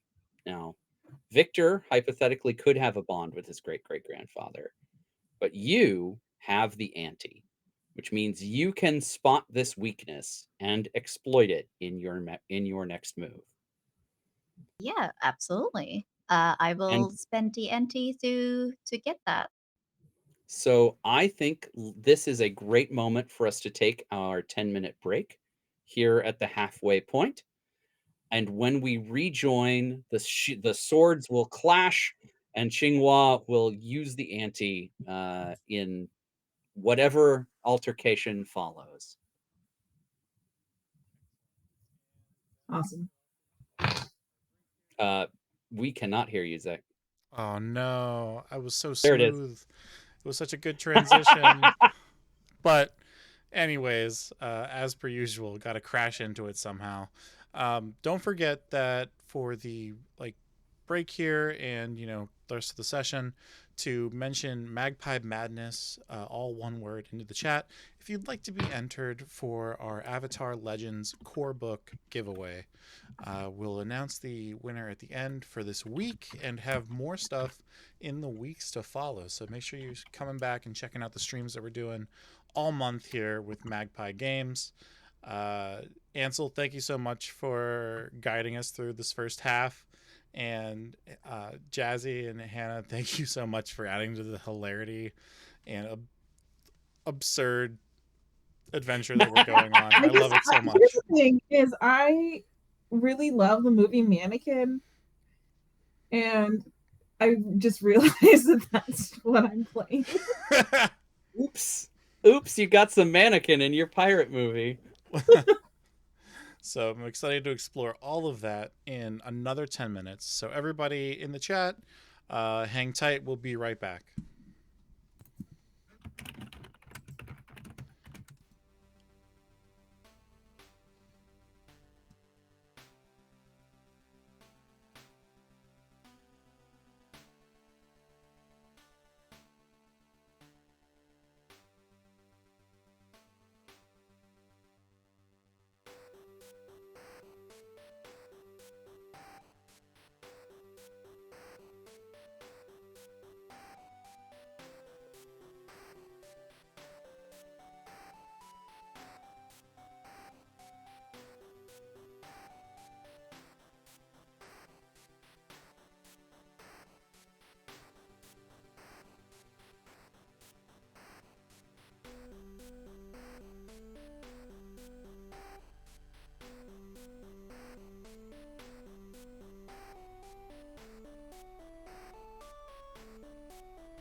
Well, welcome back, everybody. We are back, and I know our break took a little bit longer than 10 minutes, but we needed to get our water and use the restroom, and I'm sorry. But we are back now with the rest of our Magpie Madness with Rapscallion. In case you missed it, we've been on our ship. We dove down to the depths. We came back, and currently are about to engage ourselves in quite a duel set to the tune of "My Heart Will Go On." Mhm. Ansel, am I missing anything else before you take over? No, I think that covers the basics. Yeah, so we are going to fight the waxy, long drowned corpse of Victor Ironblood's great grandfather. Two greats. Two. I thought it was just two greats, but it could be as many I think it's greats two as you greats. want. Yeah, I think it's great grandfather. Yeah. Um, he is a legendary foe, but thanks to the efforts of Victor, he has given Qinghua an upper hand here and the ability to see the weakness, the hidden weakness that this villain has. Uh, Qinghua, I think you can tell that the secret weakness of this villain is his bloodline. Uh, he is tied to Victor as well as you somehow. Um, so I think that by uh, getting a little bit of your blood involved in this fight, you are going to gain the upper hand. Now, I'm not saying that you need to like do one of those dramatic cut your hand deals. Um, but if in the course of this fight you're able to like use your blood against him, you think that that might work since you seem to be somehow related to this family. Interesting. Since he seemed to Yeah. think you were almost as good as a daughter. Hmm. Yeah, I think um what we see is, like the swords are clashing. And I think almost immediately what we see is that Qinghua is very much like that agile kind of fighter, like she's dodging under the sword, she's twirling around, but she seems to be very much avoiding the blows. Her sword, too, like it looks very delicate. It is made for very precise stabs, it's made for flourishes, it's not made Hmm. to parry what I imagine is like a big, scary looking cutlass or something that he might be wielding. Um, and I think we Well, see. and Mhm, remember that your swords are also pulsing with light in the exactly. same measure. Yeah, I Thank think you for what we using the see. word pulsing instead of throbbing. I, I I was on that. I was like, I know what I'm doing, and I know what I'm not doing. um, so I still have like one thing that I can use from my theatrics. Let's see if You I want to do. use Yeah. something now.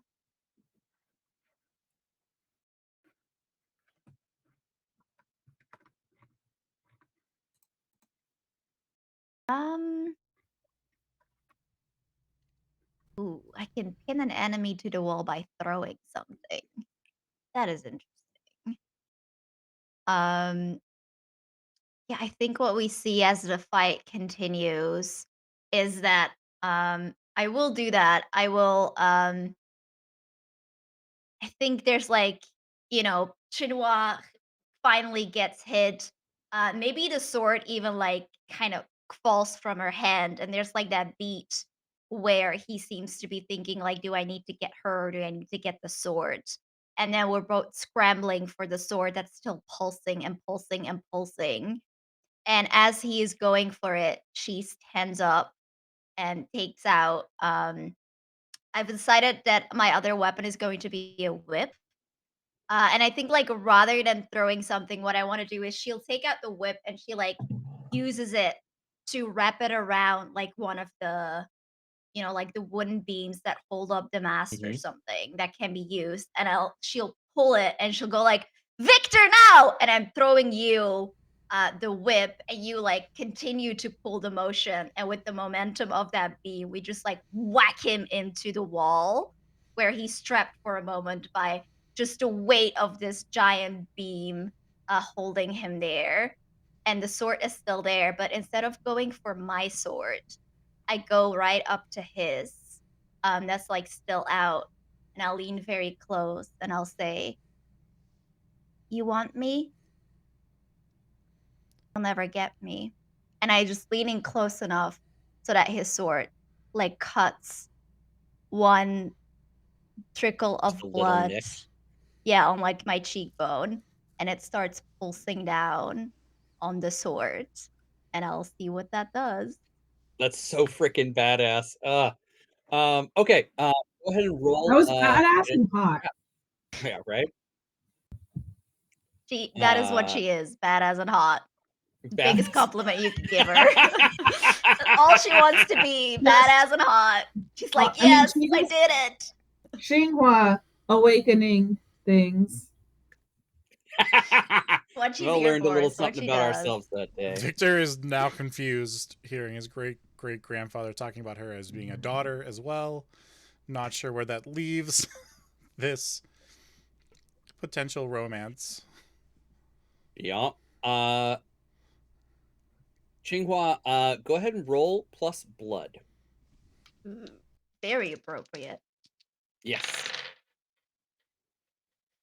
Ooh, that is an 8. An 8. Okay, that is a success.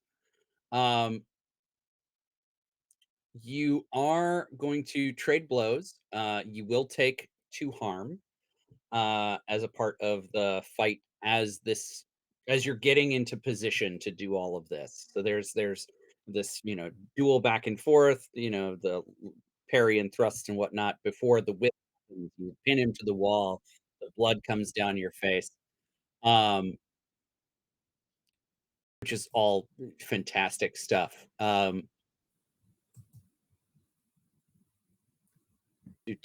Okay.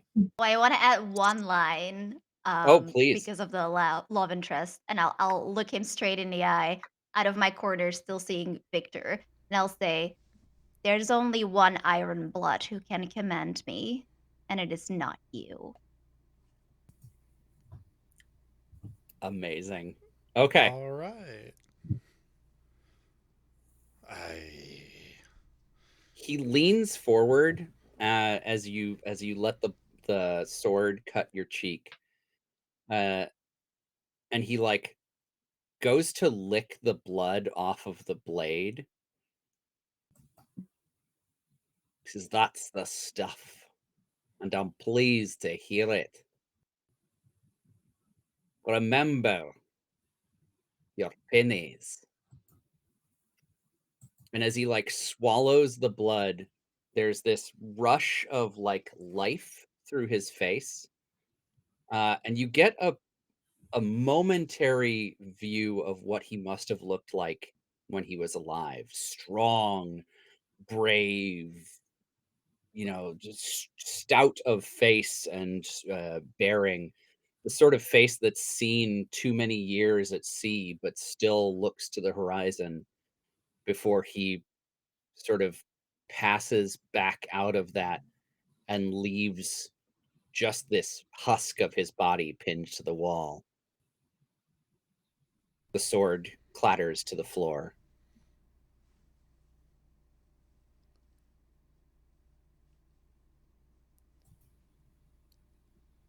I think You've defeated him. He's dead. He's gone. I knew you could do it. As I put down my recorder. by She this time, I believe that I have found rope and lassoed the um, lassoed The figurehead out of the water. yeah, Yeah. I have lassoed Adette out of the water and brought her upon the boat on the deck. It's like the scene when you've saved someone from drowning, but they're wood. Yeah, yeah, fully, Very good. fully. Um, And then after I've done that, I look back and I'm like, Xinghua, that was amazing. That was amazing. You're you're so absolutely fantastic and riveting. Oh But boy. I have Oh to ask, boy. what the fuck is this amulet? I think we kind of see like I think like she was with her back to the others, right? And I think we see like a momentary look of like when you're not sure you can be relieved yet, and sort of like the panic is setting in because you have that moment of like, oh, it's over. Holy crap, what was that? But then like when she turns, it's like all confidence again, like that, like she's hiding it very purposely. But I think with given the whole daughter thing, and also being reminded that the Iron Bloods are not in her best acting in her best interest, and then like Amy coming in with all the compliments, I think I might be compelled to stray. Oh no! Oh. I think it might be time for me to pick like the easier option, or at least for what seems for now for the easier option. Okay. All right. Yeah, if you would like to act on that compulsion, your restlessness, um you can change your I can compel you to change your soulmate to Amarina. Um this was a big moment for you, Victor. Your great great granddad was just like, "Yeah, you better marry that guy." And she was like, "Yeah, he's the only one who can command me." And then immediately starts making eyes at Amy over there. Yeah, Uh, not sure how to do feel you feel here. jilted about that? Uh Extremely jilted. Um Here's but the thing: it's one thing to have the hots for somebody, and then it's another thing for it to be like an arranged marriage. Yeah, for their It's long like dead grandparent to be like, it "Yes, marry them. I said it. I said Yeah, so." yeah. that's yeah, moving too fast. Yeah, red there is flag. nothing that will kill a crush more than your parents saying, "Oh, I know a nice boy you should meet." Exactly. All Well, right, so lose one bond with the captain and gain one bond with Amy. You also mark one experience. Okay, that brings me Uh, up to two. tell them an emotion they experience when they next see you. Who's they? Um, Me? Uh, you. yeah, Yes, I you. think. If you give unwillingly, mark one experience and gain one bond with the new soulmate, tell them an emotion they experience when they next see you. Um, so I mean, like obviously this is your character, so tell me if this makes sense. But I think because you were kind of like asking about that amulet, and like having seen Chinqua do all these, like this amazing fight, I think the emotion that you feel is like you realize how far Chinqua will go to impress or protect a person like that she's infatuated with at the moment. And I think the feeling that you kind of get is like maybe she is enough to protect me against the sea. Like maybe I can stray a little bit too if she's there to kind of catch the fallout from that, right? I Mm. think that's more than appropriate. I think also it's not necessarily straying, but like the act of pulling up a wooden figurehead, or is it wooden? Pulling Yeah, a Mhm. it's what. figurehead from the ocean while hearing the clash of swords and words being sparred, and then turning around and seeing so much life and energy in Xinghua's eyes. I think that there's a moment, and it's not like, completely flipped, but there is a moment in which Amarina is wondering, am I dwelling on something that is dead? Like, is this even worth it? Is this even Odette, or am I just imagining this? So I That think feels like I'm not breaks the saying fantasy that universe. Amy's completely changed, but I do think that there's something in Amy that is wondering, like, there's some self-doubt of like, what am I doing this for? But it's not 100%. Depends on what that amulet is. Like, Yeah, Amulet's clearly important. I think Qinghua picks up the sword that fell from his hands and, like uses it to pick up the amulet, almost like playfully says, "Oh, this? It's but a gift for you." And like, I'll hand it to you. I would like to figure out what the fuck this is. This thing feels magical as heck. Yeah. So would this be size up, or should I perform a ritual? Is this downtime? You are now in downtime. You could perform a ritual.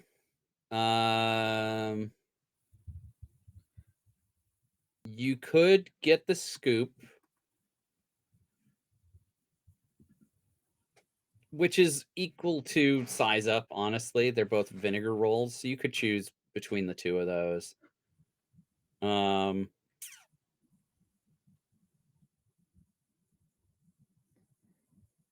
I think, honestly, performing a ritual is probably your best bet with this, unless you just want to, like, look at it and see what you can figure out. Okay. I think I Which want to would be perform a getting ritual, and I get think I the want scoop. to take some of the Leviathan blood that I have, and I want to, because I also have an ancient book on the secrets of stars, and I would like to perform a ritual with Odette in the center with this amulet, and because in my mind I'm thinking that this amulet contains the power of some sort of soul magic, right? Well, here's a question. Did the amulet stop glowing after? No, you know what? No, I don't know what the amulet is. I just know that it has power. So I think I'm going to try to use between the power of the amulet and Leviathan blood to restore the body in which I'm sure the soul of Odette lives. Oh, okay. Cool. To answer your question, it is still glowing. Cool. Okay. So what everybody sees is Amarina saying, "Okay, everybody, this is going to be really weird, but I need some space." Or no, doesn't even do that. Says, takes the amulet from you, Xinghua. Says, "Thank you so much for this." Looks over at Victor. Is like, "I'm gonna be right back." Um, and then in her other arm, starts dragging the figurehead back to her map room in the ship. Just, I can't hear you, Ansel. Oh, just scraping the wood along the deck Yeah. planks. Well, like, but it's like her heels are touching the wood, so that's what's scraping. So she's getting like a good, like, exfoliating pedicure while it's going on.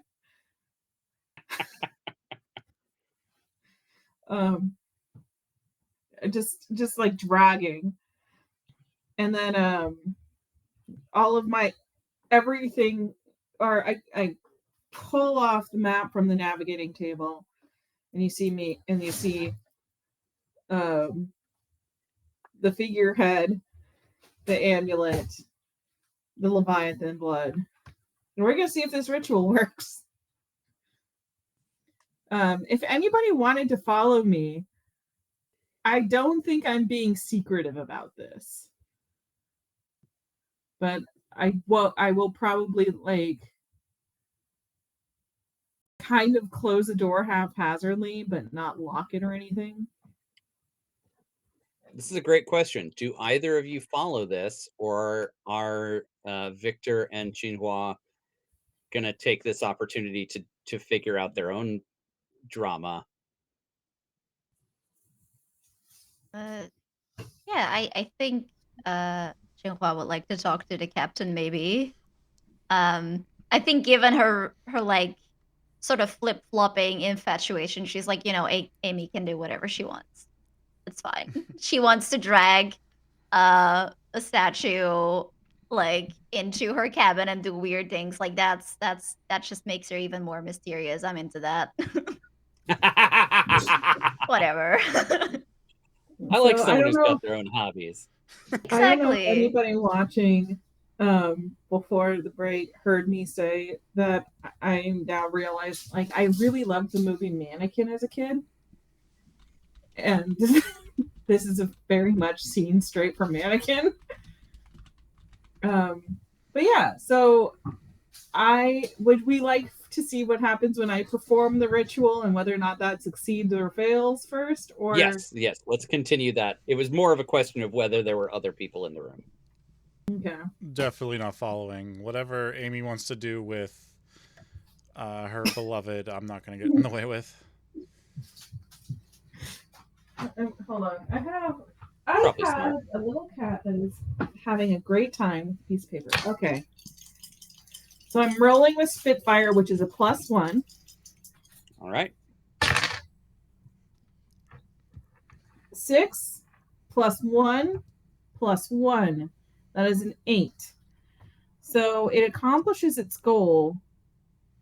But the fates choose whether or not the ritual's effect is not quite as planned. I must sacrifice something important, or if I am cursed or changed in the process. Yeah. All of these are great. Tell us what it looks like, and then we will deal with the aftermath. In the aftermath. So I think what it looks like, because I think I think I placed the amulet like on her as a necklace. And I think I didn't like do too much with the Leviathan blood, but I do have the bottle open. So I think what happens when I perform the ritual is the amulet starts glowing and pulsating, and Leviathan blood starts floating up from within the vessel and then starts seeping into the wood grain.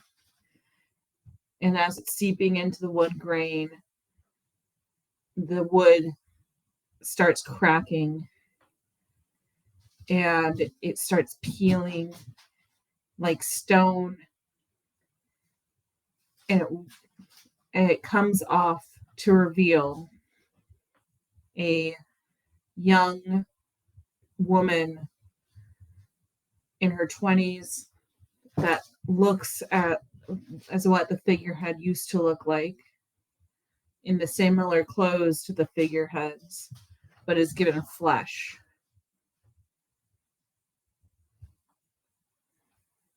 And you decide what if something's wrong with her, or something's wrong with me, or something goes awry. What was your goal in the ritual? Was it just to awaken her, or was you looking for... Because keep in mind, she is a feature of your ship. who can give you prophecies if that is the goal of this ritual. My goal was to restore her to human form, or maybe even a mortal form, but to restore her from her carved prison. Gotcha. Okay.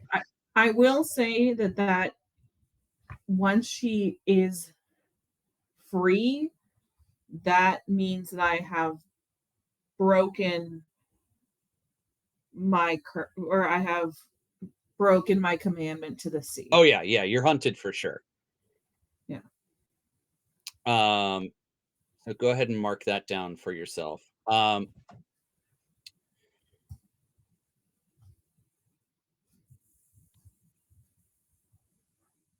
think she opens her eyes and she looks at you and takes one deep breath just as she awakens. Thank you for saving me. Who are you?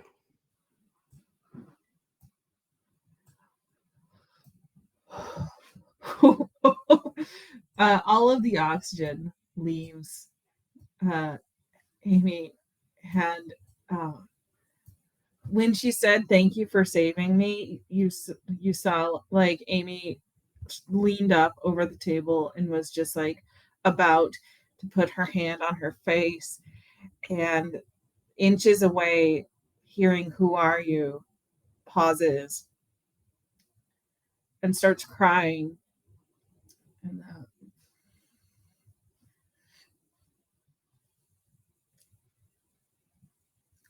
I think Amy, you realize that she looks just the way you pictured her. Exactly as she was the first time you saw her. Before you met. Before anything happened. and I take a deep breath and I say, I'm glad to have you back and up. And my name's Amarina. I'm the ship's navigator. We were all pretty worried about you. How did I come to be on a ship? Well, you remember how you would always say that you were going to run away to the sea to your parents and become a Father pirate? used to get so crossed. Yeah. Or no, she'd say, Father gets so cross. Well, you did. And I know how it's like. Sometimes you make a decision in a haze, and then it's 2 weeks later, and you don't know where you are, and you're on a ship in the middle of the ocean. So hi, you're on a ship in the middle of the ocean, but you're gonna be okay. What an adventure! It really is an adventure.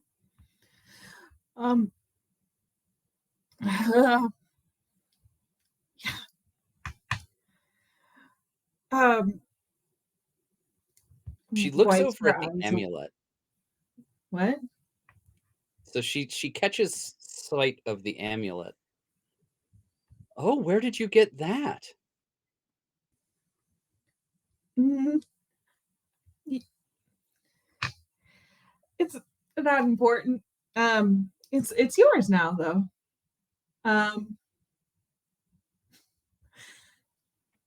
My brother has one just like it. What? Yeah. Your brother. It doesn't have the coat of arms, but it's got the rest of this sort of tentacle motif. Oh yeah. You did like a tentacle motif. Anyway, are you hungry? Do you need Starving. I feel like I haven't eaten in years. Yeah. Um Here. It might be a little bit hard to walk, but let's see how your sea legs are. And I put an arm She up is to wearing like a really weird costume because the person who carved her gave her the like classic unnecessary like extra cleavage short bloomers situation. mm, So yeah, she's like very strangely dressed as she walks out of this room and towards the galley with you. yeah. Uh Amazing. So let's take a pause on this scene for a second while we check in with Victor and Xinghua. So where did you So, guys go? did we go to the bow of the ship? Sure, yeah. I think there's just like this awkward beat, and Shinhua says, Captain, I would hate to raise my sword against you in a fight, mostly because I know it would be a very short and boring one. But did you know? I mean, I I would never try to fight you. No, not you, but you.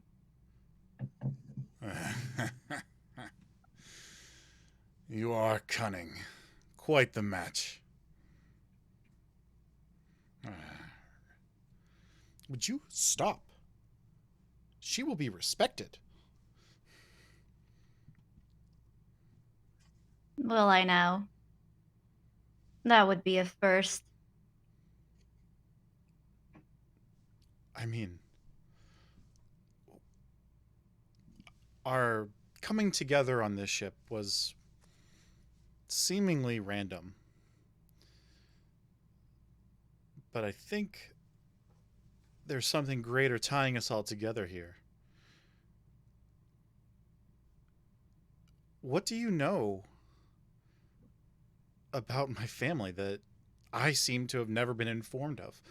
Maybe my father never thought I was worthy of learning such information.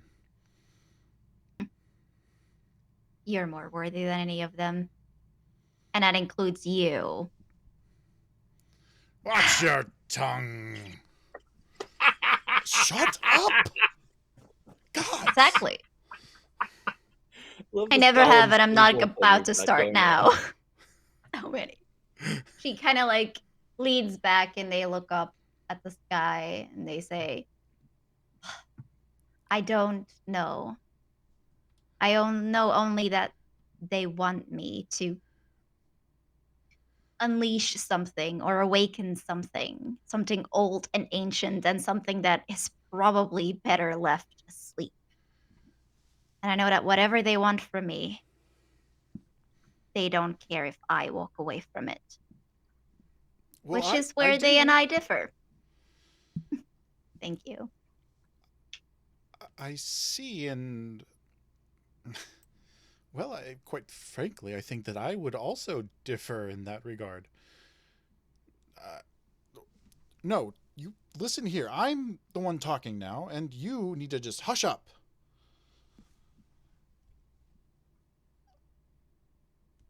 I don't think you have to die in order for us to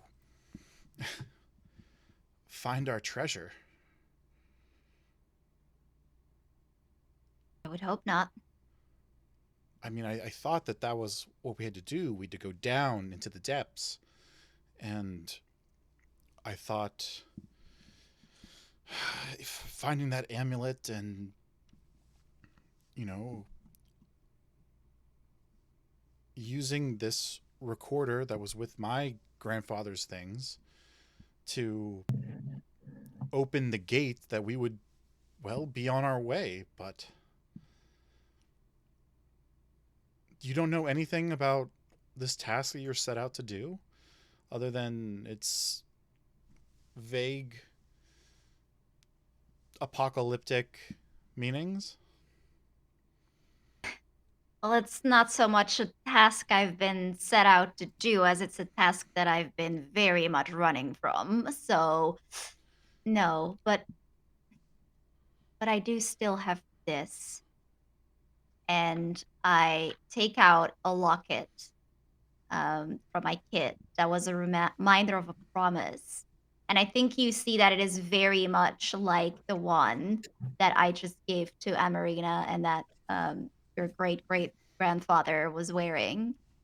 And Mhm. I click it open, and there's just like all these strange symbols in it, but they're like greaves, like some kind of liquid can be put over it. I say, I promised that I would keep this safe, and that when all was lost, I would let it lead the way. Now, I don't know about all that's lost, but I think it might just show us the way. And she takes the blood from her cheek and smears it over. And like some of it starts to light up. And then she hands it to you and she says, we're in this together, Victor, for better and worse. Getting a little pale at the sight of the blood. It's definitely not something that is uh, something that he is like accustomed to bleeding his own blood over, kind of a thing. You're right. And is that other, like, my great great grandfather's sword? Is that still? Do you have that? Yeah, I think she was like still carrying Yeah, it. I She think might you have have. given it Yeah. back to you, even, And or I gives it take, now. yeah, I take his blade, and I don't make a whole ceremony out of it or anything, but I do uh, cut one of my, like, my pinky finger, and then just like squeeze out a few drops, like breathing, like almost hyperventilating over doing this act. This is not an easy thing for him to be doing.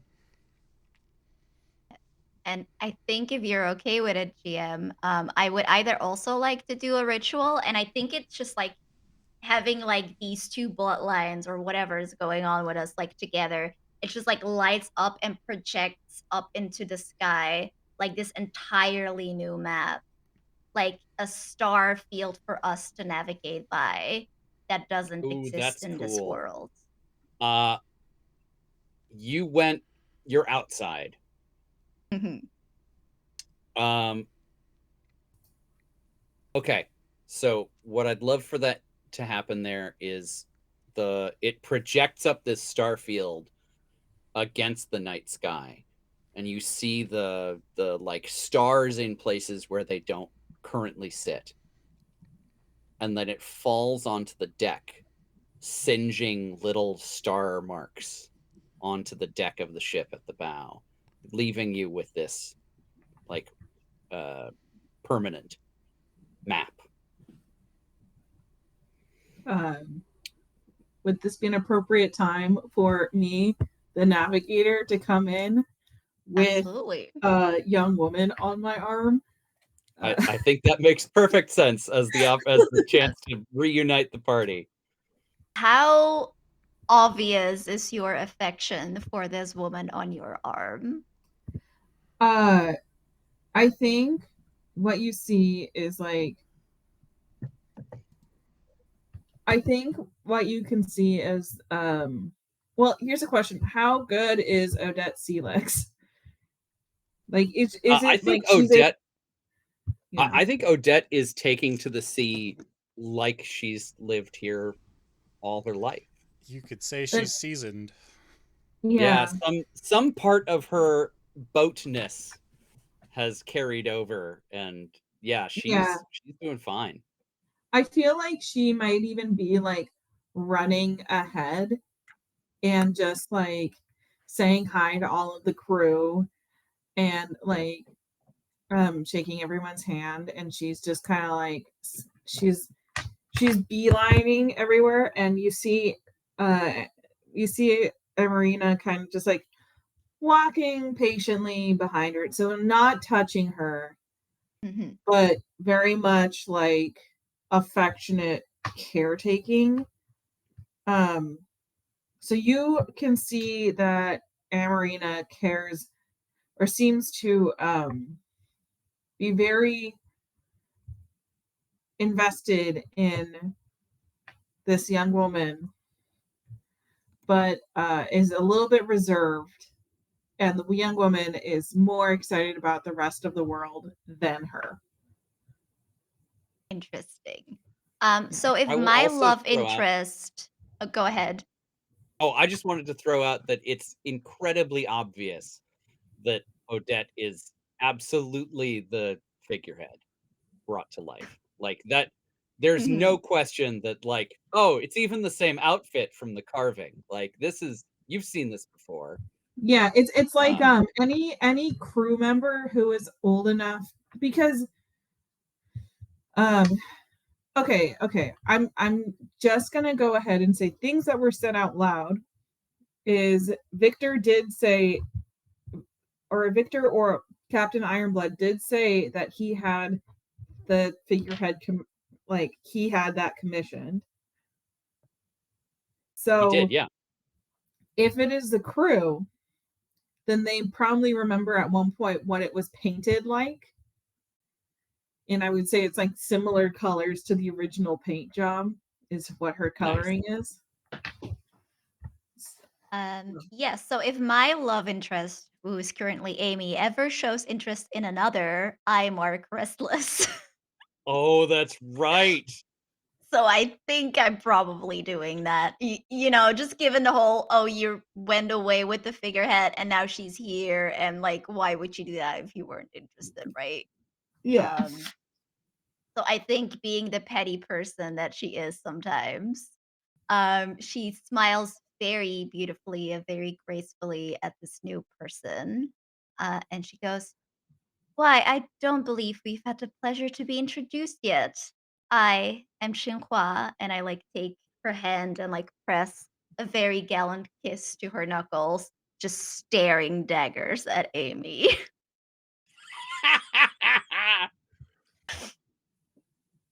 Yeah, Amy kind of just like adjusts her glasses and is kind of just like making a gesture that indicates so this is why I've been obsessed with the figurehead. Like, it's wordlessly, but Auntie? What? Did you say auntie?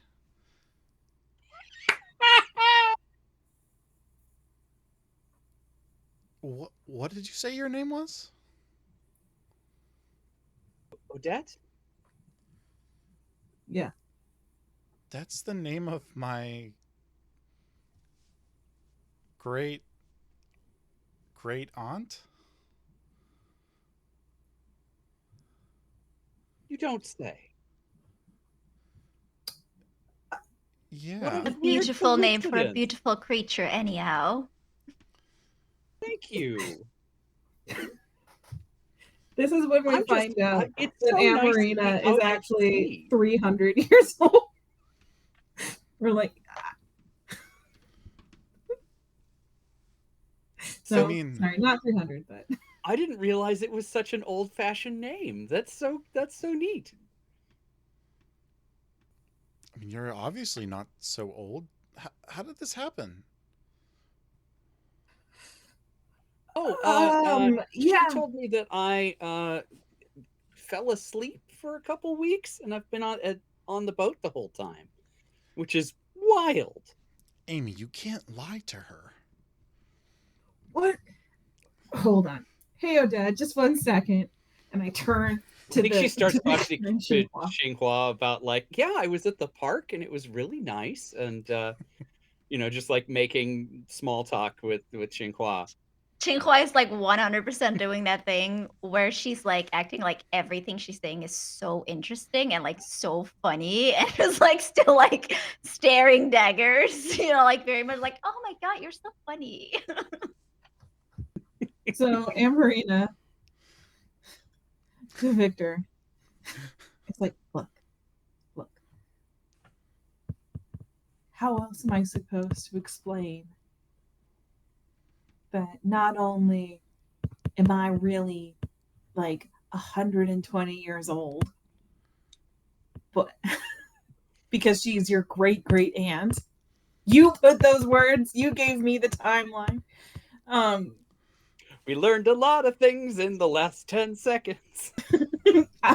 Yeah, you made me learn a lot of things in the last 10 seconds about myself.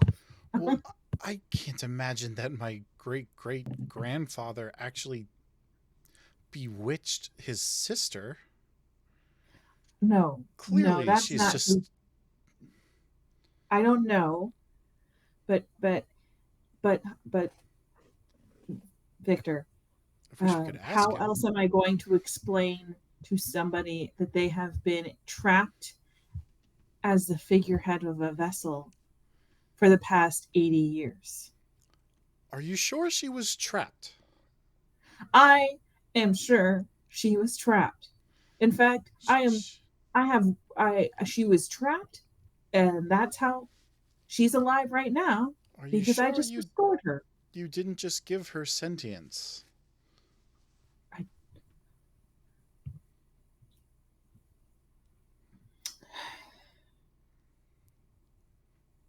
mean, she was wood mere seconds ago. Her soul has been trapped for the past 80 years. I do not give something that did not exist sentience. Only gods can do that.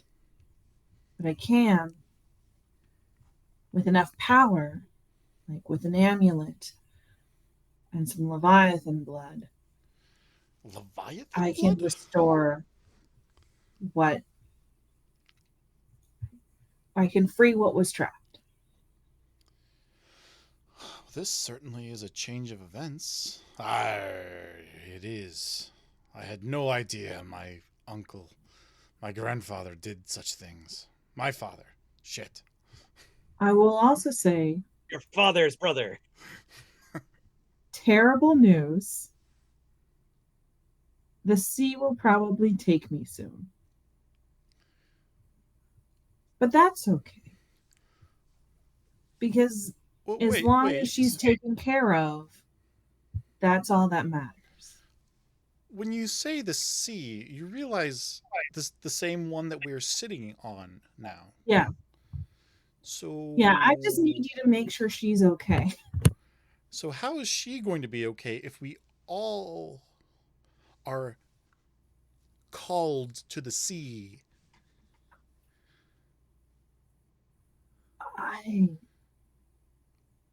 Look, I know this is awkward and I meant to my emotions got the best of me. I should have waited until we got to land to try to I should have been in a desert doing this. Oh no.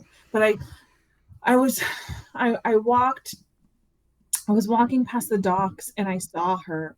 I saw her on the ship and I couldn't and I couldn't stop myself from coming on. And you couldn't have told me this before going You didn't tell me that you were going into a dangerous treasure hunt that took us to the bottom of the ocean. Well, that's where all the good treasure is.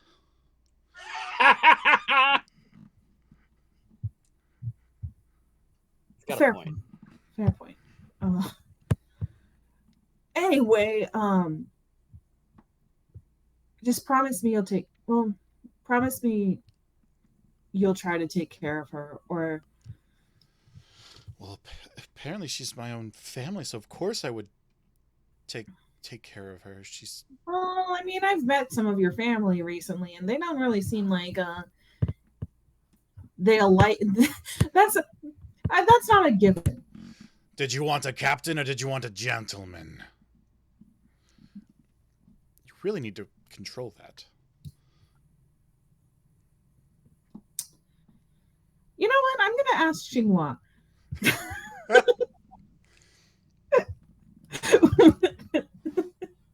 Because now I just don't know where we should head. Well, where were you But going before I came back? Well, I was just talking to Xinhua about this map. We had quite an intimate moment, I would say. Honestly, it was quite nice. Ooh.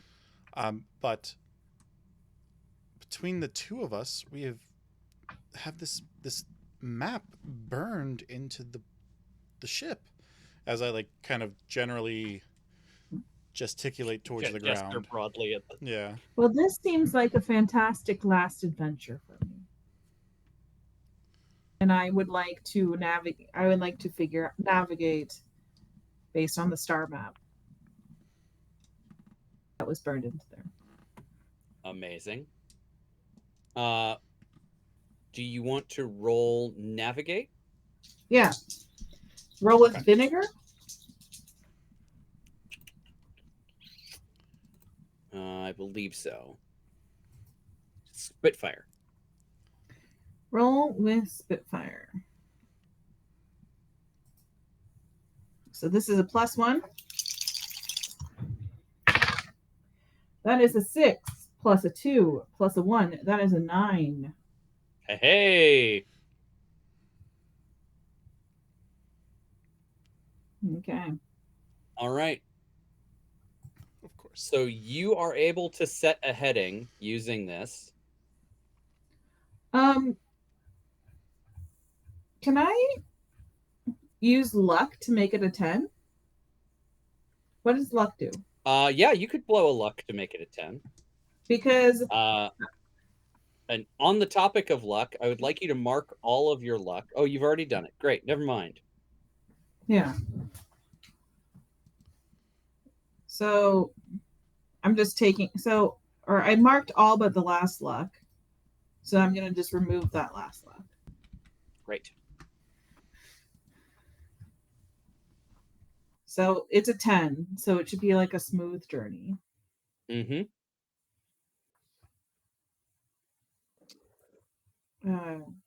I will say that on the journey, I think that I kind of explained the situation to Xinghua. And I explained so here's the thing, Xinghua. I also forgot I had an accent. This is great.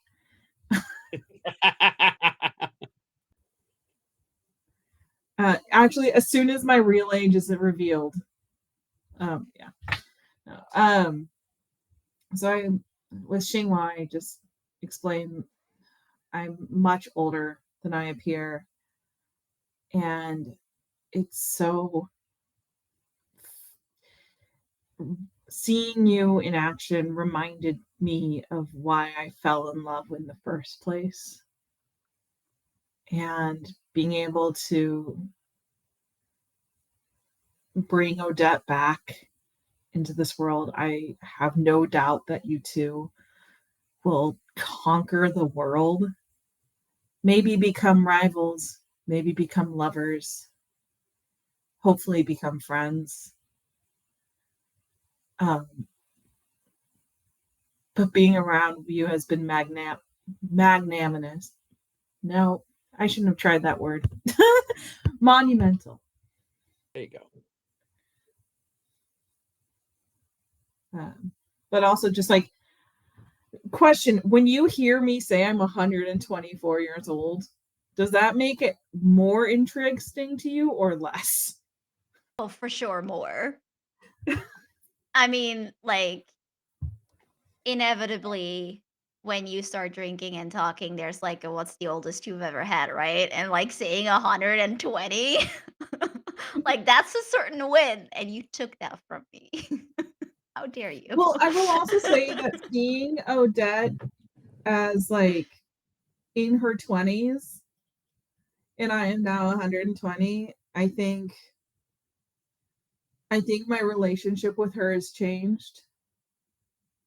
And I think I recognize that this version of Odette is not my Odette. So I think I, Xinhua smiles as you explain all of this, and she says, Amy, darling, you are many things.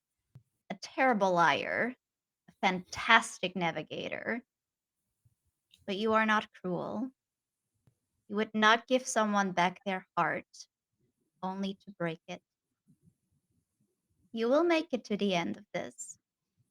We will see to that. Now, let's go get us some treasure. let's go get us some treasure.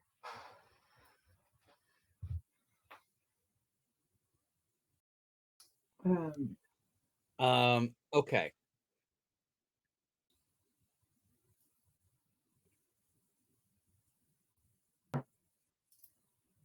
Did we brought Odette to the front of the ship where the map is, right? yeah. Yeah. She was Mhm, talking Yes. to you while you were doing that. mhm. I think Odette, while you're talking to her, Shigua, uh, while Amy is having her Mhm. realization up front with Victor, uh, your conversation goes a little differently. As Odette is, starting off just being like, "Oh yeah, I was in the park. It was so nice." Blah, blah, blah." Uh, she sees your amulet, Mhm. still with blood on the hinges. She says, "Oh, where did you get that?" Just a gift. Really? There's an old family story in the Iron Bloods. You know what they say, Iron Bloods are thicker than water, right? We always They think do. Yeah. we all end up at the bottom of the sea. Um, but that that amulet looks just like the one that's supposed to I mean, it's supposed to let us all rest. Rest, as in your souls. Oh, sorry. Yeah, I guess I thought everybody knew. Um, we all, when we passed on the sea, Ironbloods, our spirits rest at the bottom of the ocean. It's the curse of our family. We're never really dead. Her So, eyes flick to Victor and she says, I see.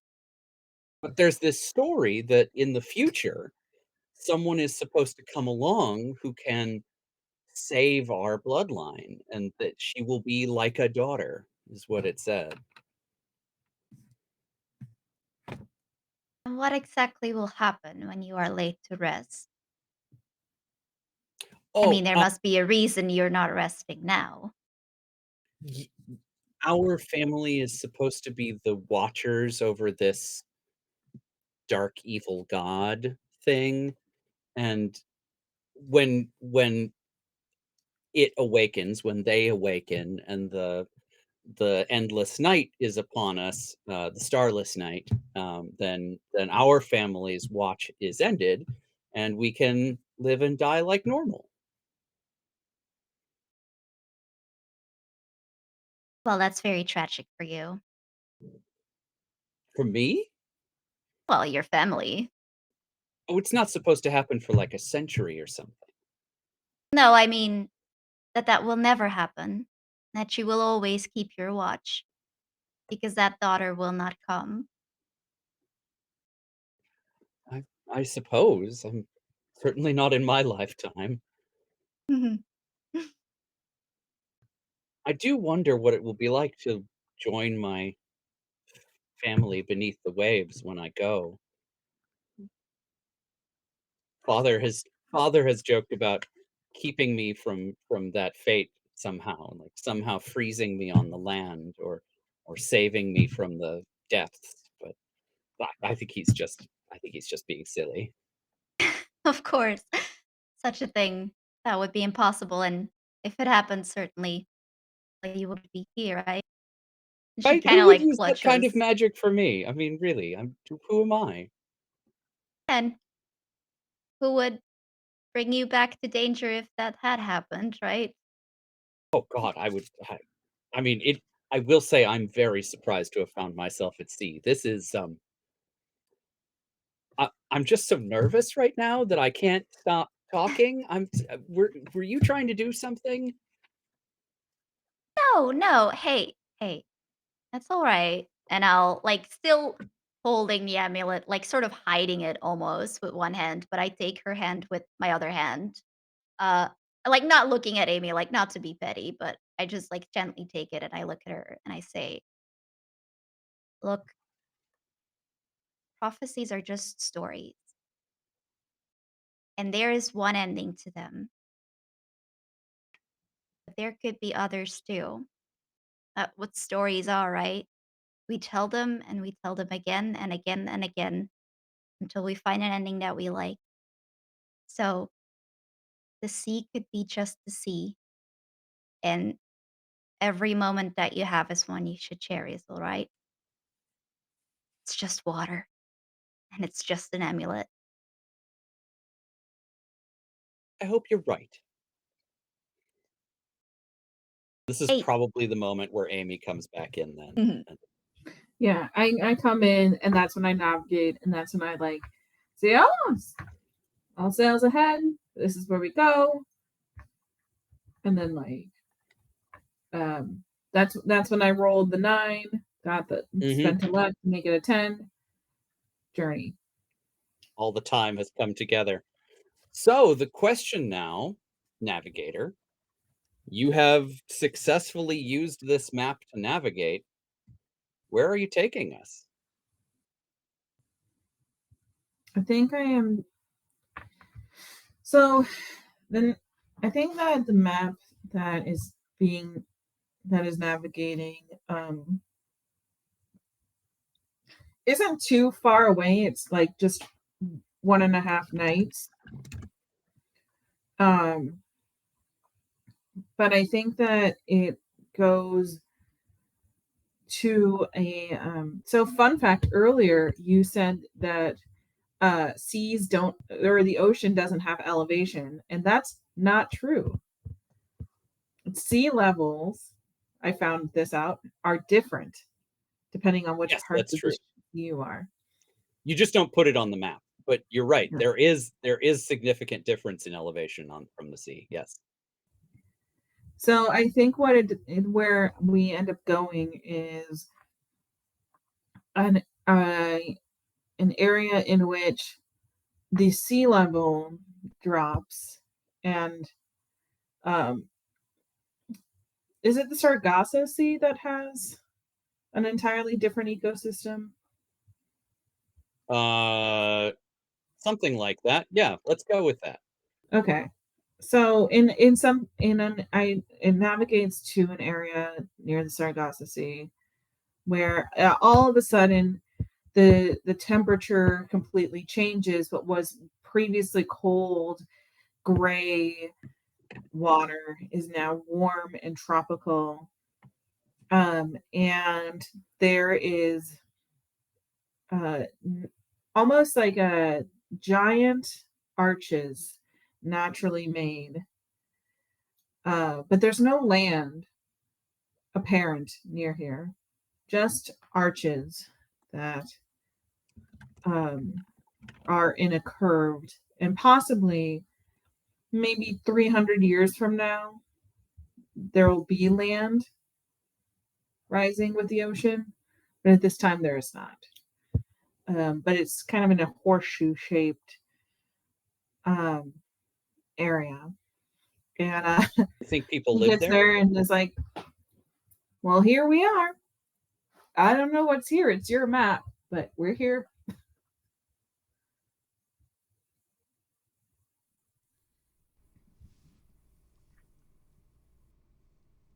I think that there's a small settlement here.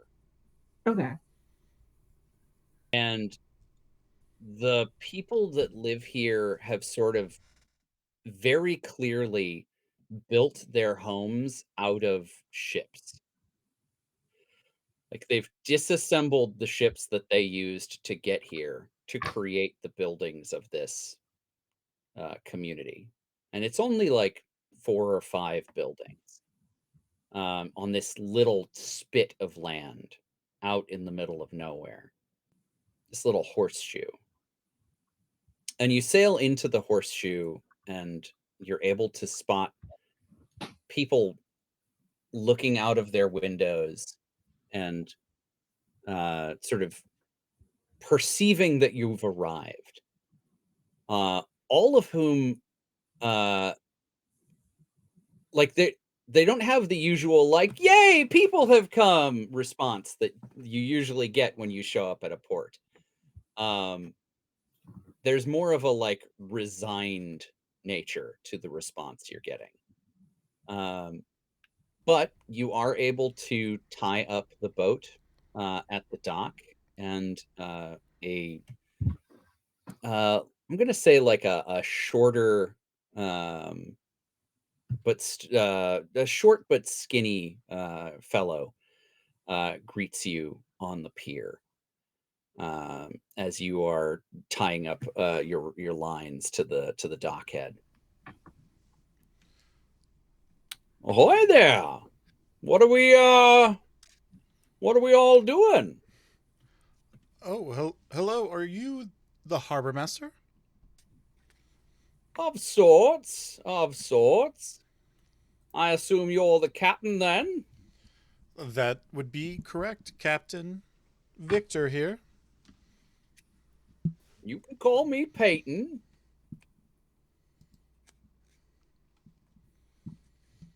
Well, Peyton, where might we have found ourselves? Well, we just call this place luck. Because of the shape. Because you're lucky you're not dead. Well, we just followed our map here. This is where it took us. How did you come by a map to luck? Was I guess you could say the stars themselves. They say this is the farthest place from any other place in the world. Then I think that's If exactly you where we found this wanted to by the be. stars, you're lucky indeed. I don't think you realize how happy that makes all of us, I think. To be the farthest from any other place that you can be? Well, sometimes being out of sight is a blessing. Well, most people who come here are hiding from something. I wouldn't say hiding necessarily, but What about you? Would you say you're hiding? And he like looks over at Qinghua behind you. She gives him like a very pleasant smile and kind of like gestures at her extremely colorful outfit. And she says, I could not hide if I tried. I I. thought not. Why? Is this a good place to hide? Well, it's certainly what I've been doing. From what? Well, that's a story for another time, I think. Question is, are you lot bringing trouble with you to our lucky corner of the world? Oh. Only the fun kind. That is a disconcerting answer. She just gives him like her best smile.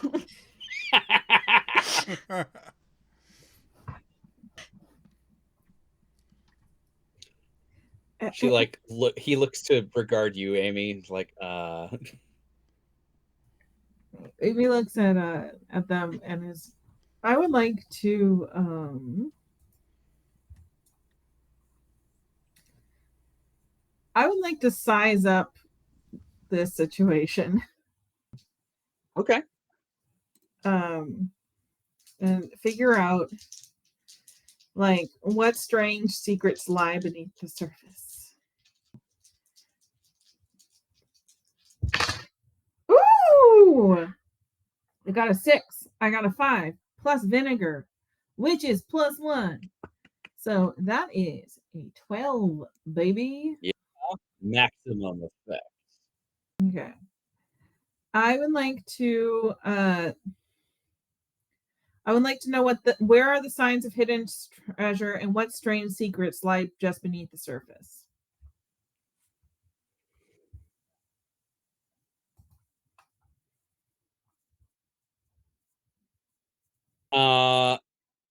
Okay, so you haven't really engaged with this guy yet, and I think that makes sense if you were looking around at the buildings around you and the Yeah. symbols that you're seeing, because Mhm. Peyton has clearly been like calling your attention to him in hopes that you don't look around you more. The ships that were taken apart to build this community are all of them Iron Blood ships. Oh.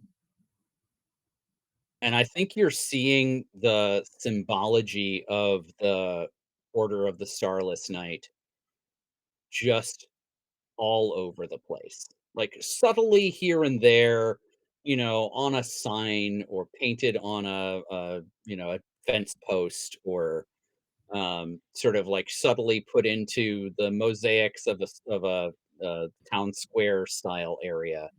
Um, enough bits and pieces here and there that it's clear that this is a place that is operated by the Order of the Starless Knight. I'm going to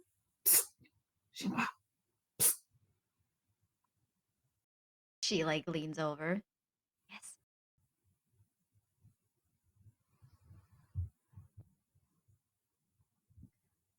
be cool, but I am always cool. I know you're always cool. But is that the sign of the people that are trying to sacrifice you? And I point to I just kind of gesture around. She looks and it's like very much like her face like starts to contort as if she's gonna panic and then she like remembers be cool and it's just like this very beautiful but strained smile and she just gives like a very short nod. I think we get one of those like Edgar Wright smash cuts where it's like this thing, that thing, this thing, that thing. Yeah. Oh no. I'm sorry. I was just going where the map told me. But I guess it was all Iron Blood and then I kind of missed the conversation that was all about. Well, Do you know what's going on with that Iron Bloods and the Starless Night? Because I didn't hear that conversation. I like quickly explained to her that they are like these endless watchers and Oh her no. Oh no. Do you want me to no. I look back at Odette and I look at you.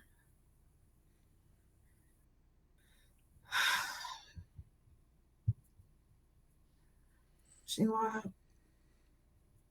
um,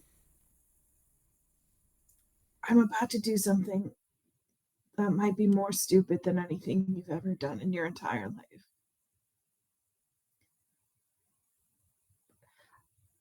Well, I I certainly hope hope you're not saying that in the hopes that I stop you because I won't. no. I just want you to know that in another life I would have really loved um, making more stupid decisions with you. And I am going to um, I would like to try to drown this entire island. Dope.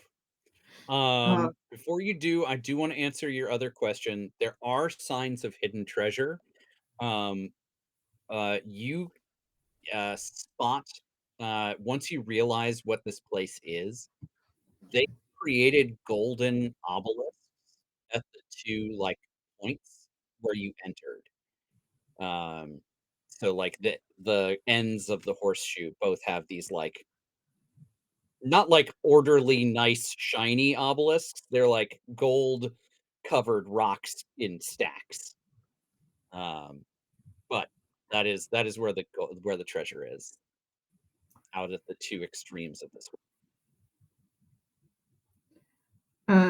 so I'm going to.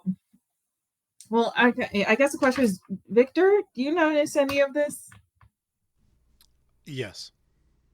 And are you tempted to like, or at this point, maybe it's a like, I'm like looking at why am I forgetting his name? The Peyton? NPC, Peyton, and I'm just like, just one moment, and I call Victor back with Xinghua. I'm just like, okay, so just making it clear, this is where they're gonna, this is the place where they're probably gonna kill Xinghua. I mean, we don't have to let that happen. That is exactly the opposite of what I said I was going to let happen. Yeah. I figured if anything, Well we were just then, going but to then the let. map that you told me to follow, the map that you were interested in going to ended up being exactly to here. I know, and I was going to leave you and my great great aunt here so they were safe. And then we were going to leave. She's not going to be safe any place where I I'm mean, around. if we never come back here, you two will stay here indefinitely, forever, together. No, no. Uh, darling, uh, you're you're too young to understand. But I here's a question. Since this is your family, I mean, we might be dead. do you think? So let me just make sure I got this right. Your family is the one holding back this evil god from Swallowing up the sky. Yes, yes, that one. okay. And if Xinghua is sacrificed, then your family doesn't have to do that anymore. Well, sacrifice is a strong word. I believe she really needs to be here to unlock the gate. To free the beast. Correct. Yes, she has the power, and So either way, either we all die, or or your none of family us never die. dies. I get the sneaking suspicion that none of these people can die because they're here. So if you stayed here, hidden from the sea, no sea, no problem. I've hidden long enough. And that sounds like you're asking to die, but I mean, I'm just gonna go ahead and say I'm being compelled by to walk to the waves. Yeah, hey, self compel away.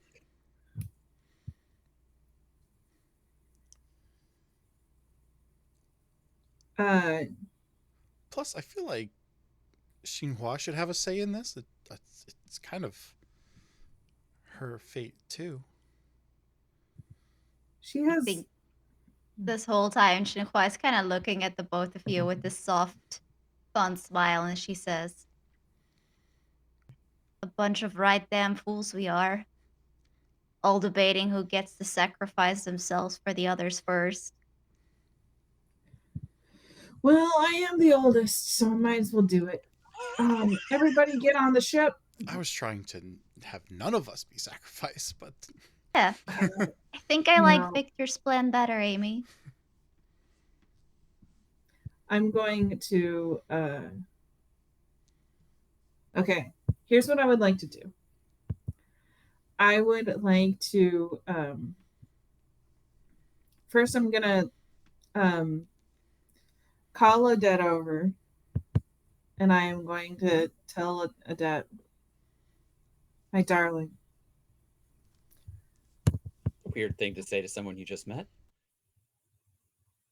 You're right. I'm touched.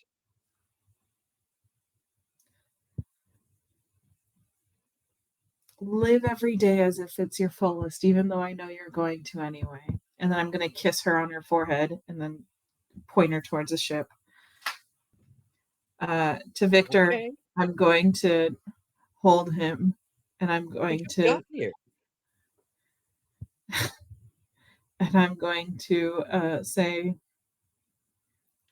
to Victor, you are so much stronger than any grumpy old man that tries to take you over. Kindness is a greater strength than cruelty ever will be. And then I kiss you on the forehead, and then I spin you around and push you. And like this is now the reason why I'm like saying this is like I feel like the turning around and pushing is like the same impact as like when grandmothers do it with just like such confidence that you just end up going when you're like, wait, what just happened? And with Xinhua, I say, Xinhua, your fire is so contagious, and I cannot wait to see how you burn the world. And I kiss you on the forehead, and I spin you around, and I say, everybody get on that damn ship right now, lift the anchor, and get ready for it to go wherever it needs to go. And then I'm going to walk into the sea, and I will willingly go into it. And then I would like to twist fate to make it so that my sacrifice means that I will stay and guard the gates forever instead of the Ironbloods. Oh, so you just want to trade roles. Well, you happen to have a power that you have not used. I do?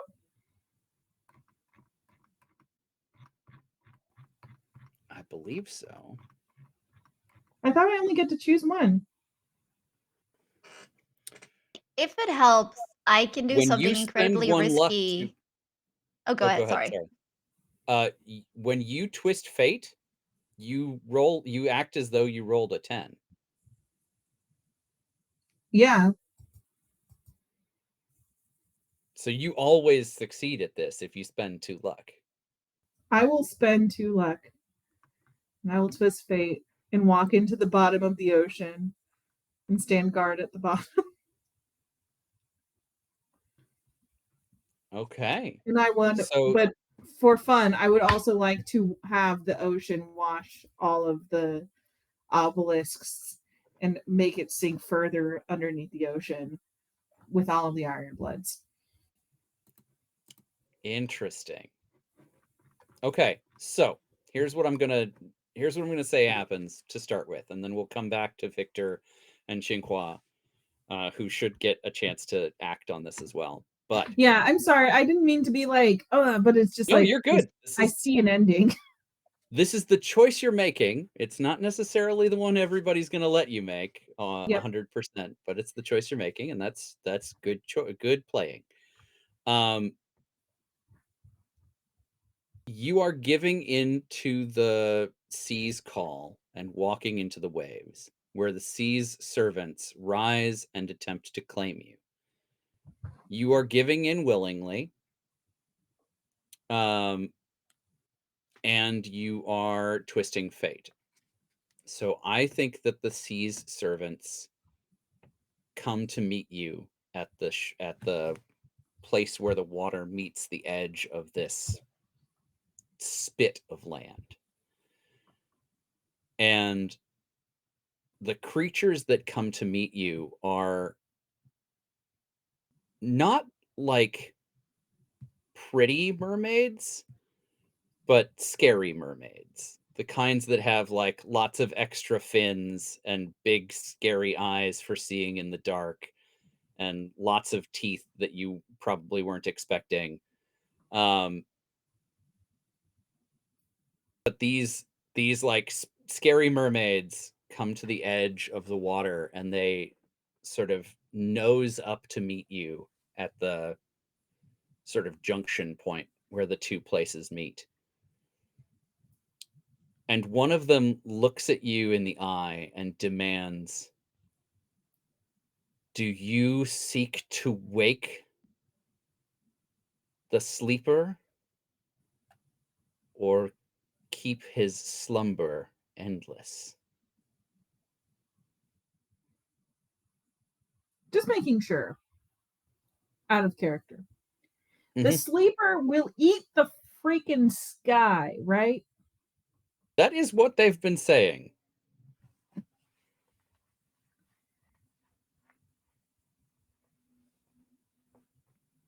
I will keep his slumber endless.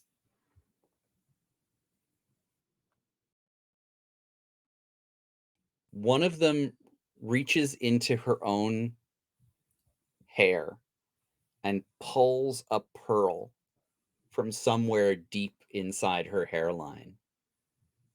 And she hands it to you.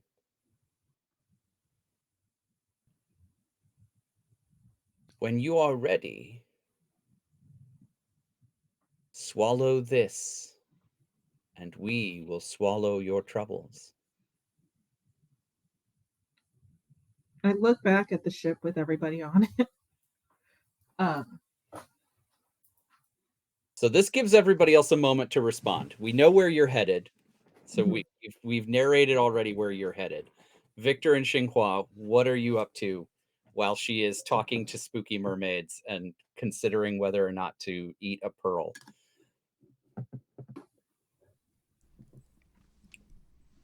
I look Um, to Xinhua.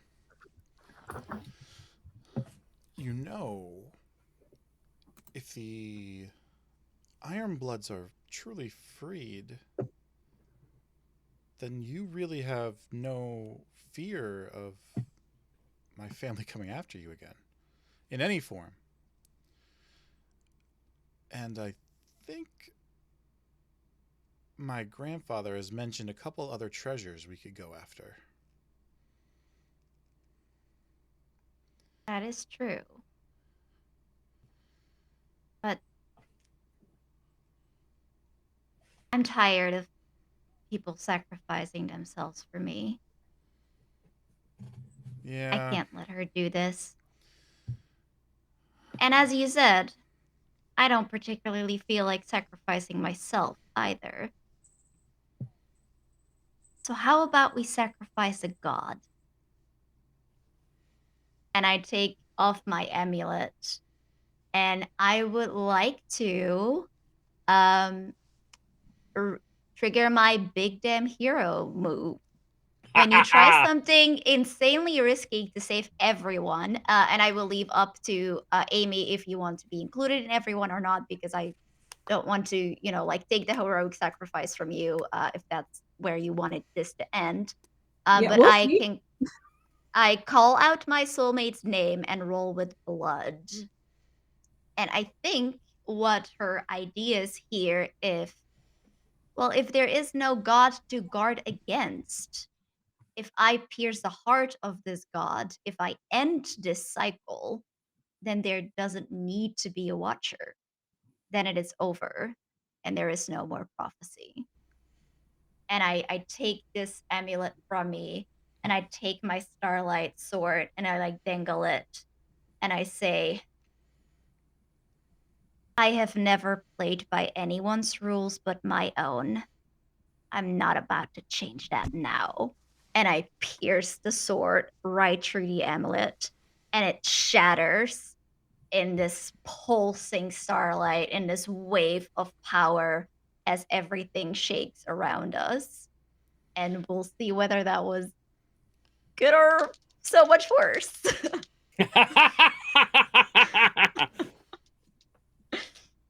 I think actually seeing you do that, I run below deck. Or actually, does my long lost aunt have the other amulet still?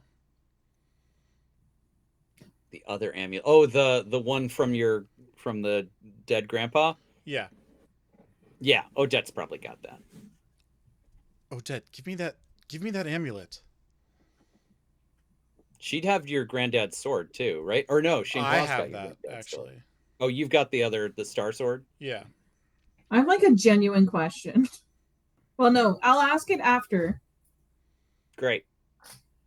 And I'd like to like follow Xinghua's lead, not taking away her being like the big damn hero, but sort of like kind of charging in metaphorically behind and stab the other amulet with the other sword. I will say that Xinghua, you can take a +2 for Victor joining you in this.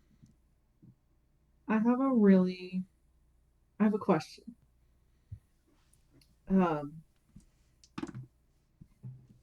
Was part of the ritual dependent of Odette wearing the amulet at all times? You tell me. I don't know. Oh no.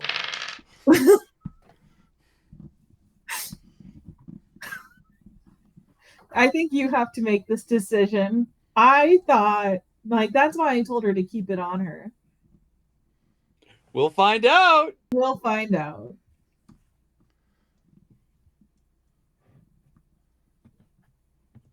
How'd that roll go? How much luck can one spend? Oh Or how much no. bond? How much bond can one spend after a roll? You can spend all the bond you have if you'd like. Each one will give you a +1. Let me find my little reference here. We haven't actually talked about spending bond, so I'm glad we got it in the last 12 minutes. Yeah, we need to. You can add 1 to your roll.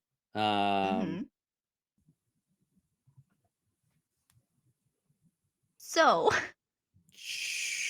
technically, you can only use it to add +1 to your roll against someone. Oh, But okay. other people can spend their bond to give a +1 to you. They can spend their bond with you to give you a bonus. Okay. I can also Because you want some of my luck? You can use luck. You can use luck to Mhm. give yourself 1 additional ones per luck. Okay, as well. because I rolled snake eyes. Oh no! So I have snake eyes +2 from your help. I will add my 2 luck. So if anyone wants to spend a bond, we can get that up to a 7. Otherwise, I will Well, and take this the miss. is hold on. This is a what are you should be adding something to this roll, shouldn't you? Blood. What's your I blood? should be adding something to the roll. 1. Your blood is 1. Okay, so we can get that up to a 7. So with your luck, that gets you to 7. My heart stopped at those snake eyes. I was like, no, this is not. I mean, I love getting snake eyes, but not right now. Don't do this to me. Fantastic. Okay, yeah, that's a 7. Okay, so this is going to work.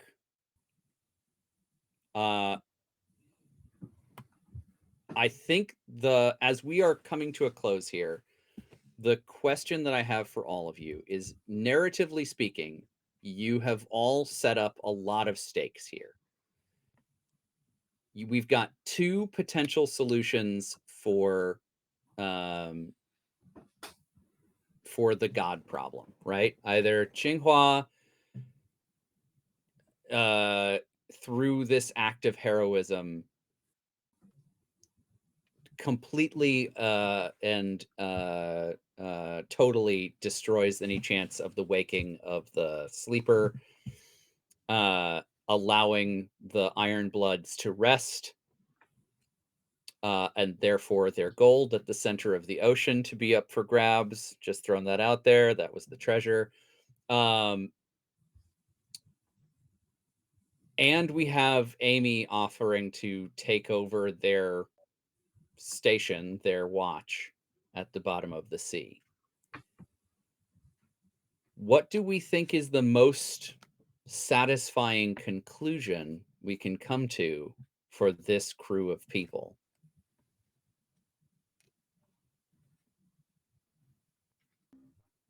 I want to leave it up to Amy whether you want to do, like your heroic sacrifice, and have that be the end of Amy, or if you want her to be saved. Because one of the potential consequences for my 7 to 9 is that I do lose my soulmate. So that, maybe we do end the cycle, but you still end up this or Mhm. that way. So that could be an ending if you wanted to. If not, I would also be very happy to save Amy. But Yeah, I don't That think that's could my decision. And if we did go that way, Xinghua's sacrifice would still be worthy because you're basically making it so no one will ever come to this place again. You're like Mhm. you're destroying the route Yeah, to I feel it might be like, like the last watcher, but they can eventually pass on or something, or like there's like some sort of hope there that it's not going to be endless torture, even though Mhm. Amy still made like a very uh, heroic sacrifice. If that's the route you want to go, if you do want Amy to be saved, I would also love that. I think okay, so I think that a way that Xinhua could have a big damn hero moment and Amy would still live could even be if the amulet that was stabbed by Victor sets Odette's soul free and she sacrifices herself for there too. Mm. She is the daughter. She would count. So that And could also be a satisfying conclusion. Like in her last moment, she does sort of like I'm imagining her like getting almost like through that wave of power, she's like getting all these memories with you, Amy. And that's like sort of what brings her to realize like, no, I can't let Amy go, even though, it has changed and everything. But she needs to be the last Iron Blood. And then like Chinqua's sacrifice could mean that she does eventually get to pass on. And Victor's soul at least is safe. Yeah, I and think that it would. feels very appropriate to pirate stories that you would make the sacrifice play and then still get out of it by Mhm. some trick. So like Yeah, if and you're like, yeah, I will watch over it. You freed the Iron Bloods, and then at the exact same moment, Xinhua kills the god, and you're like, ah, well, haha, guess I'm fine. Never mind. yeah, I And I'm gonna take this yeah, pearl. Mhm. And the yeah, treasure. I think that makes the most sense. And I do think that like the reason why I keep bringing up Odette and NPC is because like the main reason why like I was even sacrificing myself to the sea is because I just like knew I was hunted because I knew that I had already broken the rules. Like I'm fucked anyway. But if Odette is gone forever, then maybe I can run forever a bit. At least for a What do little you bit. think, Victor? What does Victor think? I agree with all of this. I think that I was going to accept Amy's sacrifice as something that she had wanted. But I also kind of want to quit letting others dictate my life, including the ghost of my grandfather, who is like also driving me to do these things. Um, so taking, from your big damn hero moment, like I'm not going to let life control me either. And I would like to kind of that's why I followed up with that sacrifice of like stabbing the other amulet, because like I want no traces of either like group to be able to come back to this.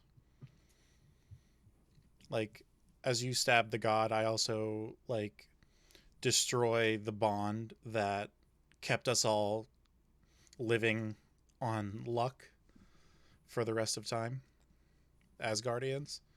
So I guess in like the big flash of light of all this happening, I'd like to definitely see Amy saved if that's possible, in like the true like scoundrel way of like cleaning house and not getting scratched in the process. Mm-hmm. Yeah, I'm okay being saved. Especially if you're gonna do it really coolly. That was the goal. I was like, I need to make sure that I narrate this like in a cool enough way that you're going to agree with me. Yeah. I will also say, because I'm magic, yeah, me being 124, like I definitely still look like I'm like 40.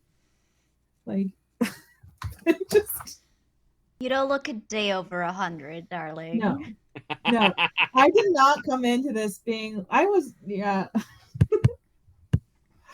But yeah, no, I think that makes the most sense of like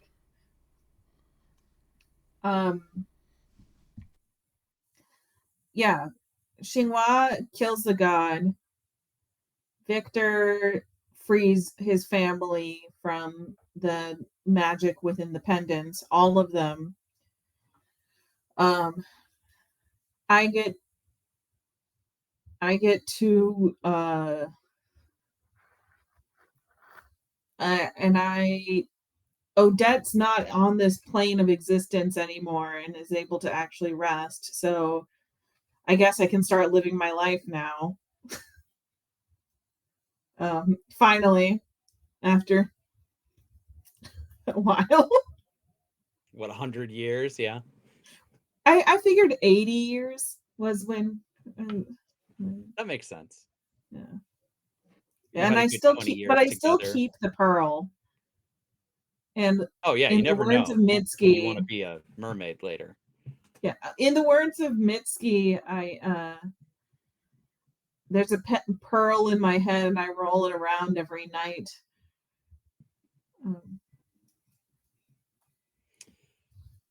Yeah. Well, friends, with that, I think our ship sails away from luck and out into the boundless sea, leaving behind the legacy of the Ironbloods, the curse that Xinhua was stuck under, and the service that Amy was doing to find their next horizon. I hope you all had a good time. I know I did. That was absolutely wild. What incredible role play from all of you. I know here on this channel we like to close out with roses and Stars what was and the other thing Yeah, that we do? stars and wishes. Stars and wishes. Okay. Can you tell us a little bit about that, and we'll do that to close out? Yeah, so I'll kick it off and I'll give like kind of an introduction to what that is if you're unfamiliar. Basically, what Stars and Wishes are you award stars to the player or players you think did such an outstanding job during today's session, which is not limited to the GM as well. You can also always include the GM with your star. And then wishes are also something that you would like to see, maybe one, in this case, for this one shot, maybe one final thought that you'd like to kind of see as our pirate crew sets off into the sunset, sort of a thing. Like a little Uh, epilogue moment. yeah, a little epilogue moment. So we'll kind of group that with where you can be found on the internet if you would like to be. And then I have a couple of small things to wrap up for the stream. But my star would definitely be everybody. Ansel, you did a fantastic job dealing with all of our chaos. Hats off to you. Um, Amy, Hannah. Oh my gosh, just from like the whole mannequin thing and just like So weaving stupid. around to like get everything connected and uh coming in with this like sacrifice at the end was amazing. And um Jazzy, I would love to also just like hats off to you for the some of these fantastic descriptions. Just like completely out of left field in such an amazing way. I mean that like I was blown away with your performance today. So I'd like to give my stars pretty much to everybody for everything that happened during the stream today. And my final wish with Victor is that he kind of balances this compulsion of listening to this ghost um, in more of a amiable way that would like kind of like facilitate the rest of their adventures going forward. Like, here's my like list of like hidden treasures across the seven seas that we can go find, kind of a thing. Almost taking it in like a national treasure sort of turn. So that's kind of like one last thing that I would have as a wish, just like for the entire crew to like we go off and go exploring and see the wonders of the world. I love that idea of like this crew goes off and hunts down the seven treasures of the Iron Bloods or something. Yeah, something crazy. That'd be great. So yeah, I'll pass it off to you, Jazzy, since you're like right over there. Yeah, absolutely. Stars. I'll also give one to everyone. And so, yeah, I think you did fantastic GMing. Making sure that we kept on track while also giving everyone plenty, of space to explore their characters, to take the story where they wanted to go. And I absolutely loved how you brought in like this very tragic element of the curse, of like, like you're being sacrificed, but it's also like if you do it, you're kind of like saving the family of someone who up until like 10 minutes ago was your love interest. um I thought that was like an absolutely fantastic GMing skill to like bring it all together and make all these choices feel so real and so emotional. That was that was great. For Hannah, yeah, I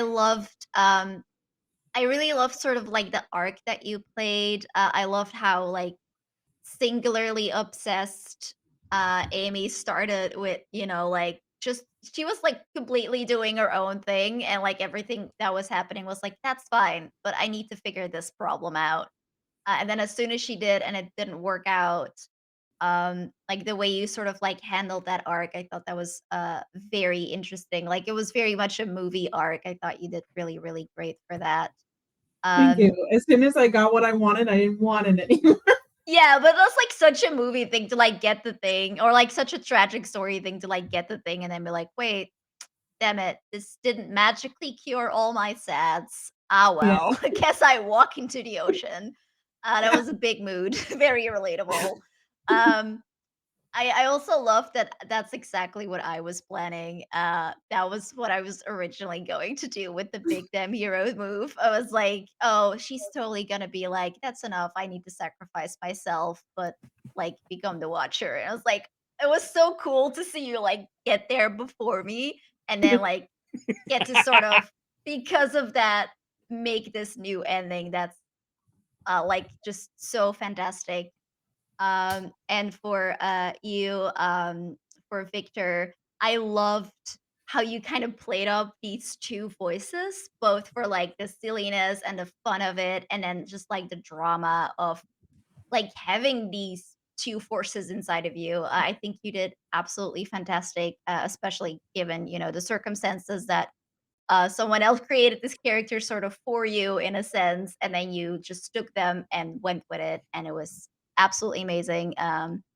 Just in general, I loved how it was silly and fun, and also very emotional and real at points, and it definitely had like that very like epic pirate feel that I love about Rapscallion. So just fantastic game overall. And for wishes, yeah, I think I would love to see for Qinghua sort of like I think it worked, but I think there's still like that star touch element there. And I think at first she may even have like this bit of a, she used to be very special, and now she's like just a person, and that's boring. She doesn't like it. So she's like, I'm very happy that I sacrificed myself for y'all, but also, and I think I would like to, like sort of get like that sequel hook where we, see them enjoying a drink in like some kind of tavern, port tavern, and then like through the window we see just like one by one the stars go out, and like something spooky is still happening that they need to fix. Yeah, that would be cool. Turns out the sleeper was important. Who knew? Who could have thought? Who could have thought? Why do gods Who would you like to exist if toss they're it just to? gonna sleep? Yeah, I'll pass it over to Hannah. I'm gonna be boring and have stars for everyone too. First, I'm gonna start off with Zeki. And say, I think you did a really good job of balancing. I really liked that Victor was very distinct from his grandfather, and that he really wanted to be a good person. And I think like even the way that it wasn't just accent, it was the verbiage used between each version was really good. And it didn't feel insulting. It felt like I'm actually having it felt more real, instead of feeling cartoonish. And I think that was really good. Also, I think you handled getting thrown family secrets very well. Um, I think that Xinghua and Jazzy was like, I think that like when I think like that was a lot of good confident piracy, and I appreciated that a lot. That was very like um it felt effortless in the pirate mode. Like it felt very natural, and there was no there was no hesitation. There was just, of course, this is what Xinghua does. And I think that's the best kind of playing, is when you understand and genuinely feel without a hesitation what somebody would do. And I think you played her with a lot of spunk, a lot of heart, but also just a lot of fun, which that's what being a pirate's all about, right?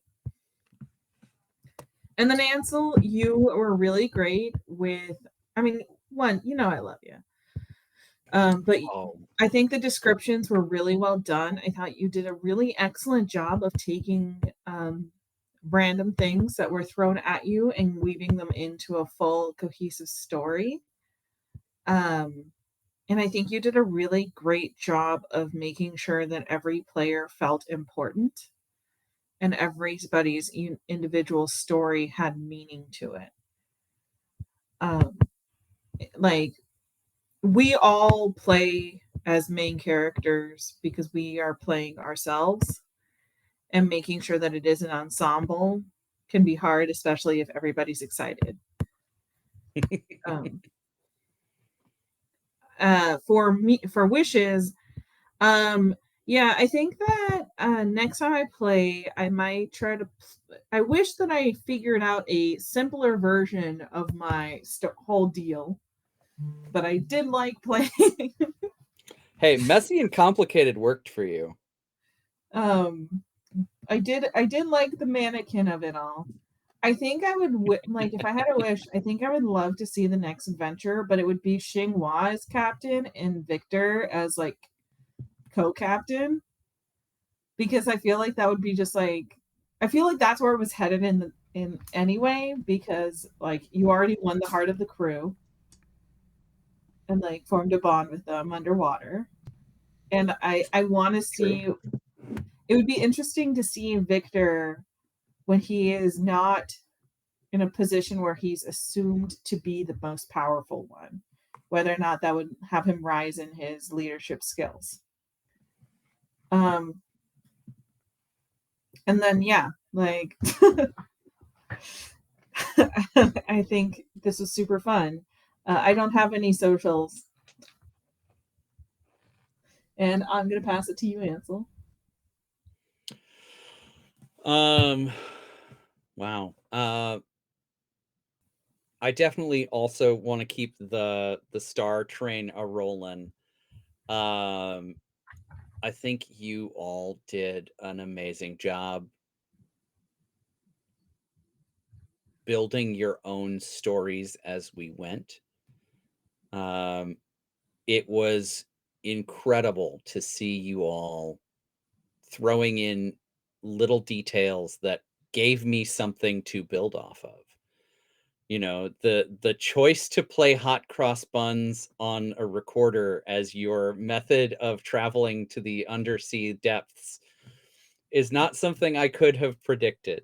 The choices to leap into the air over the dark mass underwater is, I mean, that was a gift that I cannot thank you enough times for. What a wonderful moment. For a ship that we never did resolve. You still never did find out what the deal was with that. Nah, it's on a rock.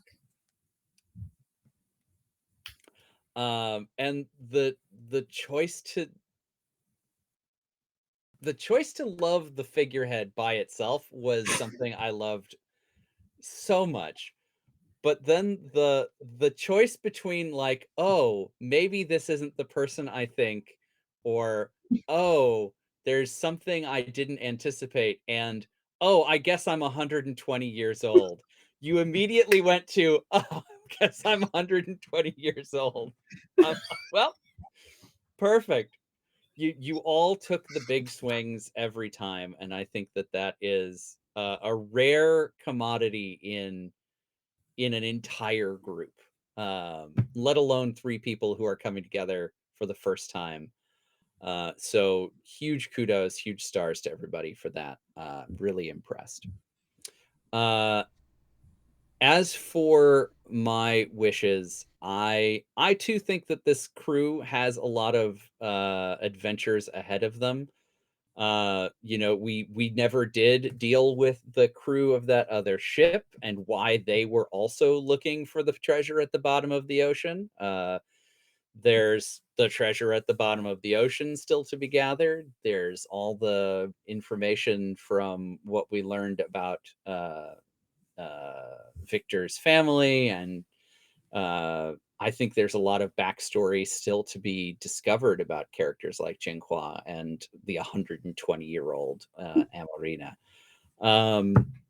So yeah, if I had my druthers, we absolutely keep this story going, and I hope that in our hearts these 3 go on to other adventures.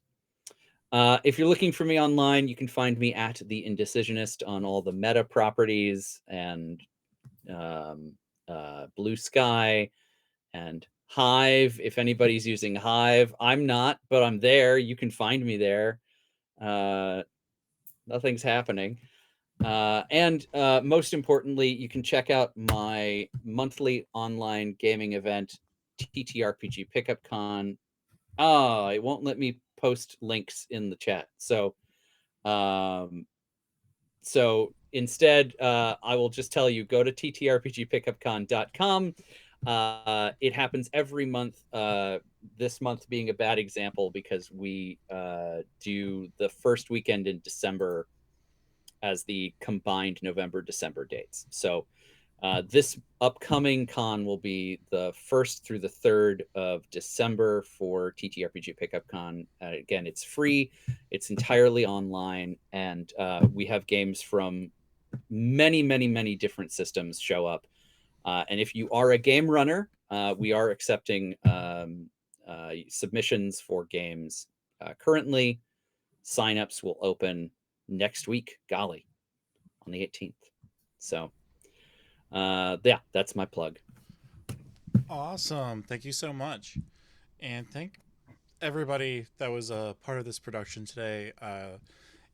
It took a lot of work getting through our session 0 and making sure everything was covered, going over all the bonds and everything. So there was a really good effort from everyone today, and I'm so happy that it really came together for this Magpie Madness event that we're doing.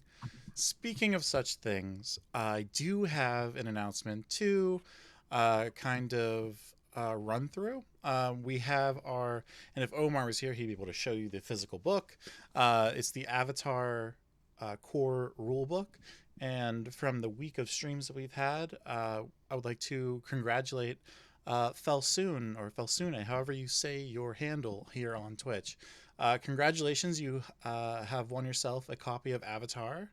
We will get a hold of you one way or another, either through Twitch or through other socials. So if you're still here, make sure you just drop us a message. You can hit any of us up, anybody from the Tale of D20s people, including me, Zektown, pretty much everywhere on social media that you can think of. I just want a quick plug for tomorrow. We have Pasión de las Pasiones at 6 p.m. Eastern Standard Time. And I believe we have another Urban Shadows coming up this Thursday as well. So I'm sure Omar, our resident Tailweaver, will post an updated schedule for the week on socials. So be aware of that if you're following us. If not, give us a follow if you liked what you saw here today and some of the other Magpie games that we have going on. It's going to be a great event for the rest of the month, and then we have a lot of Trevor Project stuff going on in December, so be on the lookout for that as well. Thank you again, everyone, for being with us, and we'll catch you on the next one. Bye. Bye, everybody. Bye. Thank you all for coming. Bye. Also,